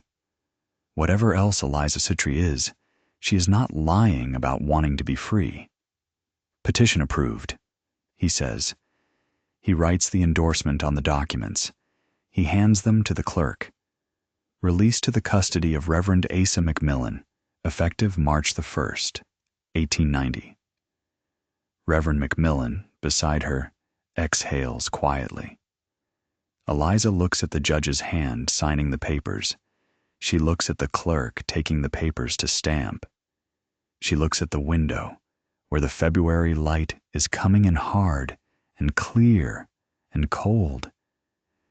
She looks at all of this with the same steady, measuring gaze she has brought to everything for 5 years. She does not cry. She knew she would not. She thought she might feel something bigger than what she feels. But what she feels is this: a door opening onto a corridor she cannot yet see, and the knowledge that the corridor is hers to walk down, and the knowledge that she is walking away from people she is leaving behind, and the feeling of both of these things at once, the opening and the leaving, which is not triumph and not grief, but something that contains both of them in a configuration she doesn't have a word for. On the 1st of March, 1890, Eliza Suttree signs the release papers in Superintendent Blunt's office. Caleb Holt stands in the hallway outside because she has told him she will say goodbye before she goes, and she's going to keep that promise. When she comes out, he is leaning against the wall with his hands in his pockets and his ears still slightly too large for his face. He is 13 now. His birthday was 3 weeks ago. He looks older than he did in November when she told him she wasn't going to take him with her, and she doesn't know if that is real or if it is the weight of her own knowledge projecting onto him. She stops in front of him. "All right," she says. "All right," he says. There is a pause. "I'm leaving the law book," she says. "The one about Tennessee codes. It's in the accounts room, under the left side ledger tray. I put it back. You should read it when you get a chance." Something passes across his face. She can read it. He understands what she is telling him. She is telling him that the door she used is still there, that the mechanism is still there, that she is giving him the map, even though she can't give him the transport. "Okay," he says. "The superintendent won't stop you," she says. I think he knows he should have done more, for both of us. I think he'll help when the time comes." Caleb nods. He's looking at her with an expression that she can't hold directly without it costing her something, so she doesn't hold it directly. She looks at a point slightly to the left of his face and speaks to that point with the same clarity she brings to everything. "You're going to be fine," she says. "Are you?" he asks. This surprises her. It is not a question she has expected. She looks at him, directly, briefly. "I don't know yet," she says. "I think so." He nods. He holds out his hand. After a moment, she takes it and shakes it, because that is the kind of children they have become. Children who shake hands rather than embrace, because embracing involves a kind of trust in the continuation of things that neither of them can quite extend. Then she picks up the small bundle that holds everything she owns. Not much. The books Reverend Macmillan has given her, a change of clothes, a few personal items. And she walks down the hallway, out the front door, and into the cold March morning. She does not look back at the building. She has already decided not to. She does not see, as she walks toward the waiting wagon, the window of dormitory B on the second floor, where two people are watching. One of them is Mary Combs, who is pressed close to the glass and is watching Eliza walk away with the complete, unwavering attention she brings to everything. The attention that has always seen everything, that has missed nothing, that has recorded every move of every piece in this game that Eliza has been playing for 5 years. The other is old Mac, who has no business being in the women's dormitory building at this hour, and who is therefore not supposed to be at this window, but who is here anyway, because he wanted to see how it ended. He watches Eliza reach the wagon. He watches Reverend Macmillan help her up. He watches the wagon begin to move. He turns from the window before it disappears around the bend. He passes Mary Combs on his way out. She is still at the window. "Well," he says. It is addressed to no one in particular, or perhaps to everyone, which amounts to the same thing. She made it. Mary Combs, who does not speak, does not respond, but her eyes follow the empty road where the wagon has been, and the expression on her face, the one that she carries everywhere and shows to no one, the one that is her private accounting of everything she has witnessed, is impossible to read in any simple way. It is not grief. It is not judgment. It is something that encompasses both of those things and continues past them into territory that neither of those words can reach.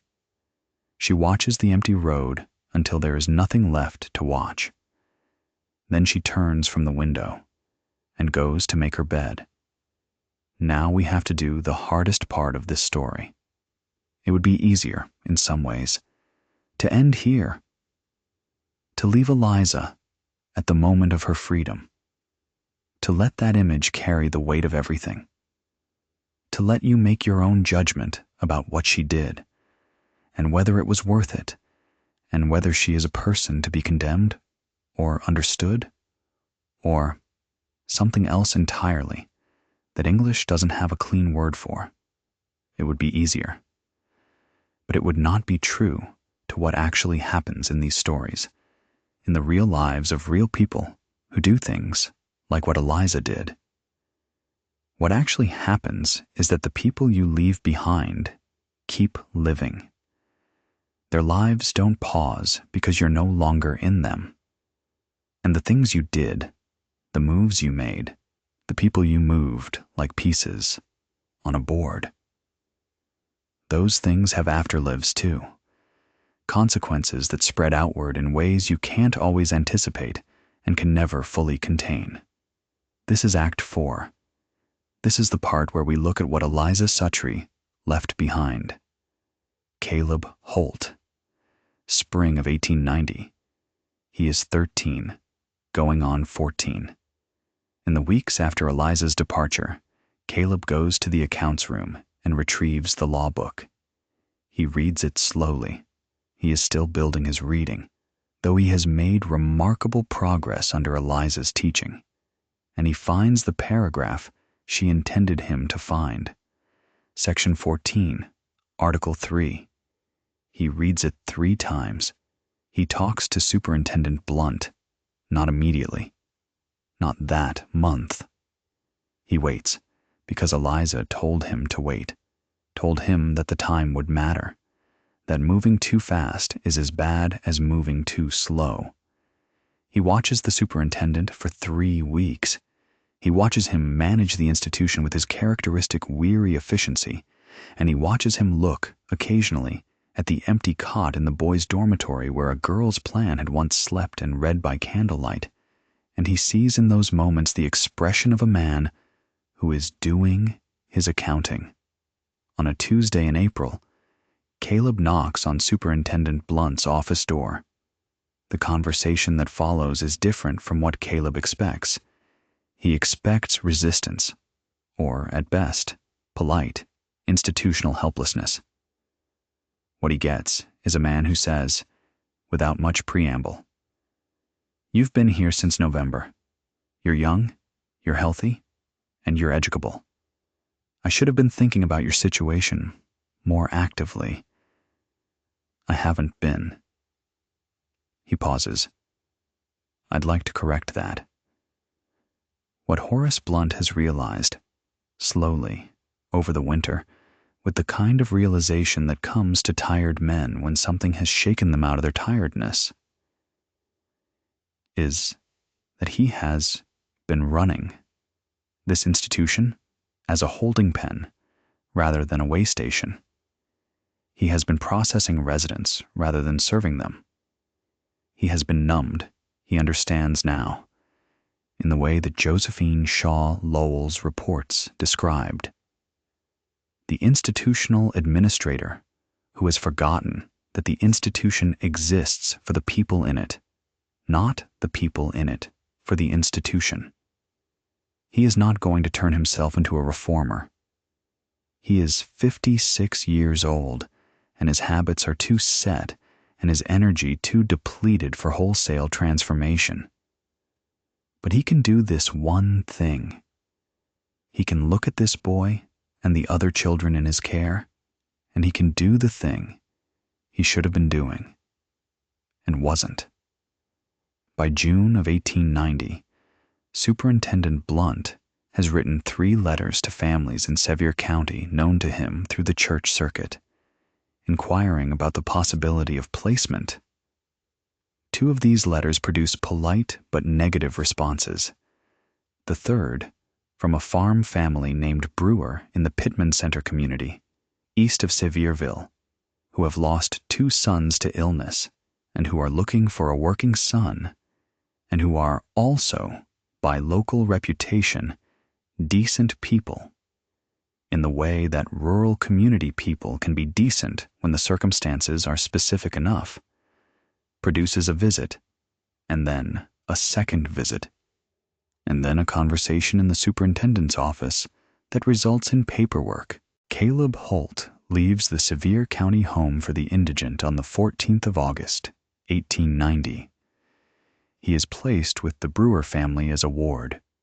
Not legally adopted. The legal system does not move that fast, but placed in care with the expectation of future formalization.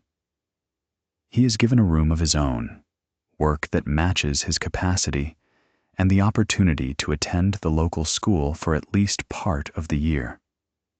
He takes the law book with him. It is the one thing Eliza left him that he keeps. He does not write to Eliza to tell her he is out. He doesn't have her address. But he thinks about writing. He thinks about what he would say. He decides, eventually, that she would already know. She would have expected this. She would have factored it into her calculations. Not that he would be fine, not that she had been right to leave him, but that he was capable. which was always the thing she was actually saying when she said he would be fine. He decides this is enough. He lets it be enough. Old Mac. In the summer of 1890, Old Mac Pollard turns 67. He is still at the poorhouse. He is no longer running the kitchen with the same informal authority as before. The Jessup incident and its aftermath, and the general disruption of the winter, have reshuffled the social deck in ways that don't entirely favor him. He is still useful. He is still fed. But the power is gone, or most of it. He does not seem to miss it as much as you might expect. There is something in Old Mac that has been not exactly relieved, but released. As if the power structure he had built and maintained for 9 years was also a thing he was trapped in, and the disruption of it has, in some strange way, set him loose. He takes to sitting on the porch in the evenings, which he never did before. He talks more, not a lot more, but some, with the other long-term residents. He is not, you understand, transformed into a warm and open man. He is still Old Mac. But something in him has changed its orientation, fractionally, toward the rest of the world. Superintendent Blunt watches this with the expression of a man who is noticing things he should have noticed sooner. Blunt is changed, too, after everything. Not dramatically. He is still the administrator of an underfunded county institution, still processing human misery on an inadequate budget, still burying residents in the woodlot cemetery more often than anyone would like. But he is more attentive. He asks more questions. He writes more letters to families, to churches, to the county commissioners requesting additional appropriations. Most of the requests are declined, but he makes them. He also, in the summer of 1890, hires a part-time school teacher. A young woman from Sevierville who comes 3 afternoons a week to conduct lessons for the children in the institution. There are 5 children in the Sevier County Home for the Indigent in 1890. 3 of them benefit substantially from the arrangement. 1 of them is too young to be much affected yet. The 5th is Mary Combs, who sits in the lessons and watches the teacher with her steady eyes and does not speak. But who takes the paper and pencil? The teacher offers and writes, for the first time in front of anyone. Her name, Mary Combs, in careful, determined letters. The teacher, whose name is Miss Hensley, and who is 22 years old and full of the reformist energy of her generation, looks at the name on the paper and then at Mary's face and says quietly, "Can you write more than your name?" Mary Combs picks up the pencil and writes, "Yes, I have always been able to write. I simply did not until now." Miss Hensley stares at this for a very long moment. Then she pulls up a chair next to Mary and says, "All right, tell me something." And Mary Combs, for the first time in 4 years, does. What she tells Miss Hensley is not Eliza Suttree's story. Not directly, not all at once, not in any form that makes it immediately actionable. Mary Combs is not interested in retribution. She is interested, she will eventually explain. Years later, in letters that she writes, with the steady, clear hand of someone who learned late, but learned completely. In record. In the simple act of making sure that what happened was recorded somewhere, by someone who knew the truth of it. She tells Miss Hensley things that Miss Hensley records in her own journal. About the conditions of the dormitory, about the children who have passed through the institution, about what institutional life actually does to a person over years. She does not name names, She describes systems. This is, ultimately, more useful. Let us talk about Superintendent Blunt and what he suspects. He has put it together by autumn of 1890, with the slow patience of a man who has had time to think. The accounts, irregularities, the timing, appearing in the months before Eliza's petition was filed. The pattern of the discrepancies, which upon reflection look less like systematic theft and more like something that was designed to be found. The fact that Charlotte Payne, in 6 years of meticulous bookkeeping, had never made errors of this type, and began making them in the same period that Eliza was spending 3 evenings a week in the accounts room.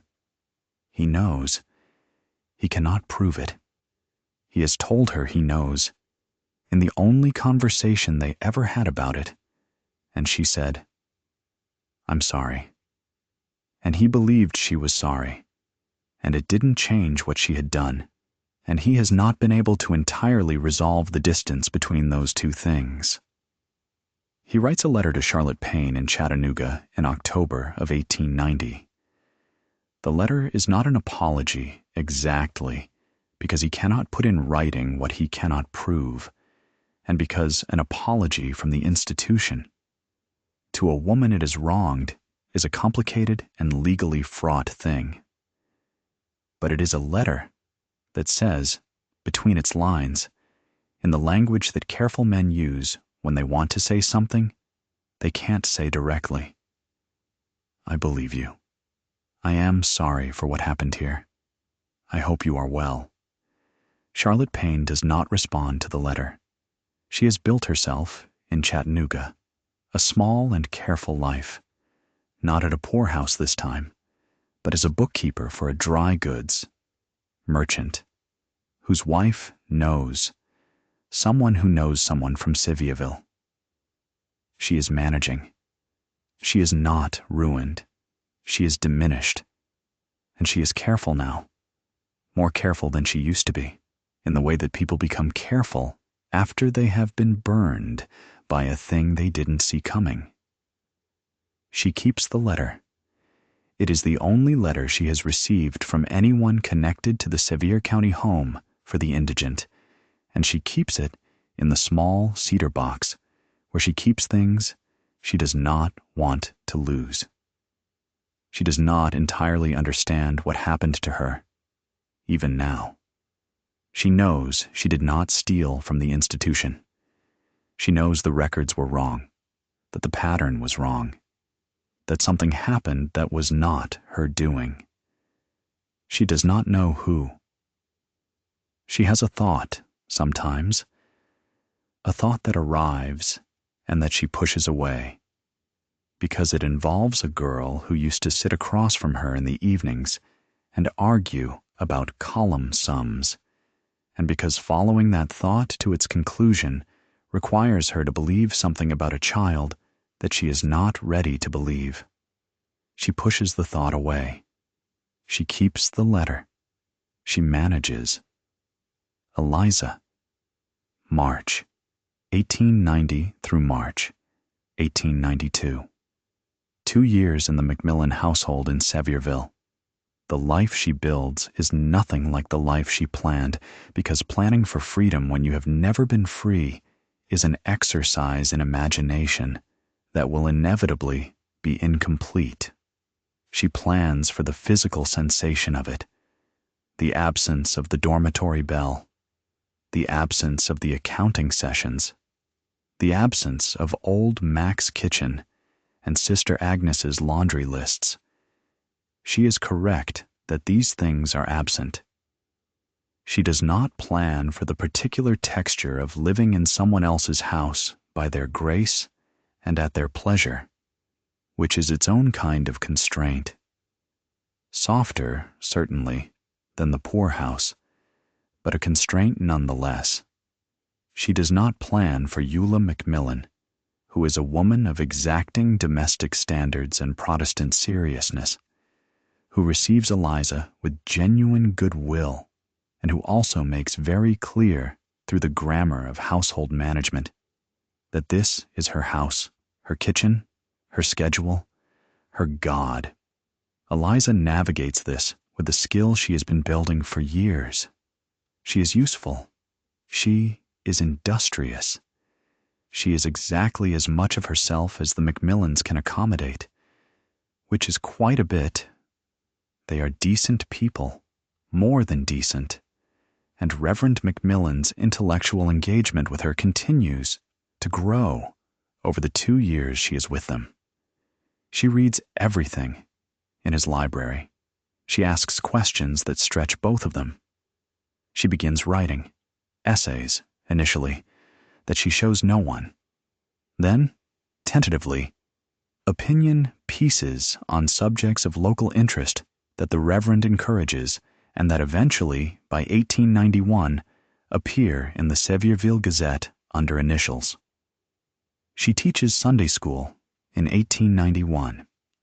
She is 17 years old, teaching children 12 and under the stories of the Bible, and she is, by every account available, a gifted teacher. She explains things clearly. She answers questions honestly. She treats children, by habit, by conviction, as people whose intelligence should be respected. The congregation regards her as a success story, a charity case elevated by faith and opportunity into something admirable. The Reverend is proud. The commissioner's wife, Margaret Birdsong, mentions her in a letter to a friend in Nashville as an example of what proper attention to gifted indigent children could produce. Eliza hears this and stores it in the place where she stores everything she cannot fully look at yet. She is free. She is building a life. And somewhere in the back of her mind, in the deep, cold water beneath everything else, she is carrying what she did to get here. She does not forget it. She does not allow herself to forget it, because forgetting would be a kind of dishonesty that she has decided she will not practice. She did what she did. The cost is what it is. She carries it.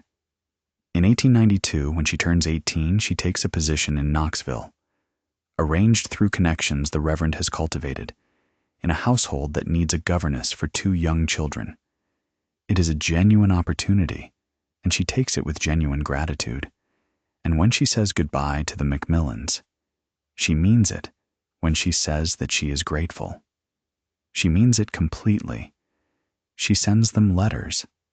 She visits once, in 1894. By then, she is already something more than a governess. She has been doing the household accounts, has been advising on business matters in the way that competent women always find themselves advising on business matters while being paid far below the rate at which men with the same competence are compensated. She is making notes. She is 20 years old. She is thinking about what comes next. What comes next is a different story entirely. Eliza Suttree's story. After the Poorhouse is the story of a woman becoming, in the hard new century that opens in 1900, something the 19th century did not have quite the language for. She is a businesswoman. She operates under a different name, one she has chosen herself, which is the best argument for the act she has always been able to find, that the name you are given is not the only name you get. She runs, by 1910, a small but successful bookkeeping firm in Knoxville. She hires women. She charges fair rates and keeps meticulous records, and is known in the small world she occupies as reliable, sharp, and not someone you want to be on the wrong side of. She does not marry. She has no children. She has associates and colleagues, and 1 or 2 people she would call, in the most careful sense, friends. People who know her current name and her current work and the shape of her current life, and who do not know, and who she will not tell, about the Sevier County Home for the Indigent, about the candle stubs and the law book, about Mrs. Payne and old Mac and Caleb Holt and the girl across the dormitory who never spoke. She has never fully stopped thinking about the girl who never spoke.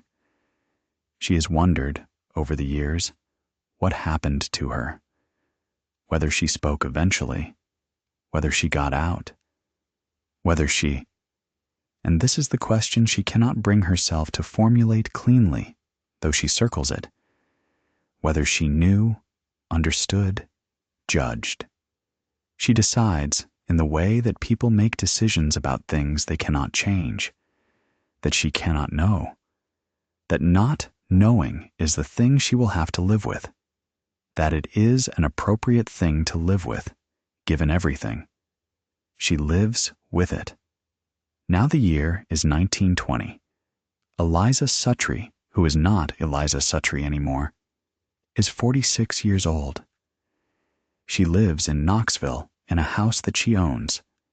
This is still notable for a woman in 1920, though the world is changing, has been changing, will change further. She is voted in the presidential election that fall, with the particular satisfaction of someone who has read the relevant law and knows exactly what her right consists of and what it cost to obtain. She has a desk that faces a window looking out on a magnolia tree that she has been watching for 15 years. She is, by any external measure, a success. On a Tuesday in November, she comes home to find a letter on her desk. It has been forwarded twice, which is what happens when someone tracks down a person who has changed her name. It goes to a previous address, then another, then finally finds its target. The envelope is plain. The handwriting is clear and controlled, and uses more pressure than is strictly necessary, as if the person writing it wanted to be sure the words went all the way through. She stands at her desk for a moment before she opens it. Inside is a single sheet of paper. The letter is brief. She reads it once. Then she reads it again. It says, "Dear Eliza, I tracked you by the bookkeeping firm name. You always had a signature way of setting up a ledger column. You taught it to me without meaning to, in the evenings when I watched you work. I remember everything you did. I understand why. I don't forgive you, but I wanted you to know. I got out too. Mary Combs. There is no return address." Eliza stands at her desk with the letter in her hands. Outside, the magnolia tree holds its November bare branches against the gray Tennessee sky. She reads it a third time. "I remember everything you did. I understand why. I don't forgive you." She thinks about the girl across the dormitory, curled toward the wall, the steady eyes that watched everything, the silence that was not, she now knows, has always known, the silence of a person who has nothing to say, but of a person who has decided what the saying is worth. I got out too. Something in her that has been braced for a very long time releases, partially, approximately 1 degree. She thinks about writing back. She sits down at the desk and takes out a sheet of paper and holds the pen over it for a long moment. She thinks about what she would say. She thinks about whether there is anything she can say that Mary Combs does not already know. She thinks about whether the act of saying it matters, whether the acknowledgement means something, whether there is any possible sentence that would be adequate to the weight of what the letter contains. She looks at the blank sheet for a long time. Then she folds Mary's letter. She holds it over the glass lamp chimney on her desk. She watches the paper catch, the careful handwriting curl and blacken, the specific words consumed in a process that is irreversible, and that she is choosing with full awareness of what she is choosing. She burns the letter. She tells herself, as she does this, that it is because there is no return address, no way to respond, no conversation left to have. She tells herself that burning it is not the same as refusing it, that Mary knows what she knows, and what Eliza does with the letter doesn't change that. She tells herself these things. She watches the last corner of the page curl into ash. She sits at her desk for a while after. The magnolia tree is still. The Knoxville street outside is quiet in the way of late afternoons. She has work to do, ledgers to review, correspondence to complete, a meeting tomorrow with a client who needs help untangling a real estate transaction. She has a life. She has built a life from the raw materials she had available to her. A candle stub, a stolen law book, other people's weaknesses, her own relentless will. She has carried the cost of it. She will keep carrying it. This is the bargain she made. She picks up her pen and goes back to work. Closing. Coda. The Sevier County Home for the Indigent closed in 1911. The closure was part of a broader reform of Tennessee's county poor relief system, driven by decades of advocacy by reformers, social workers, and progressive legislators who had finally, after enough documentation and enough political pressure, convinced enough of the state's governing bodies that the county poorhouse model was not just inadequate, but actively harmful, a system that perpetuated the conditions it was meant to address, that failed the people it was meant to serve, that extracted labor from the vulnerable in exchange for conditions that no society genuinely committed to its own ideals should have been willing to accept. The reforms came slowly, as reforms always do.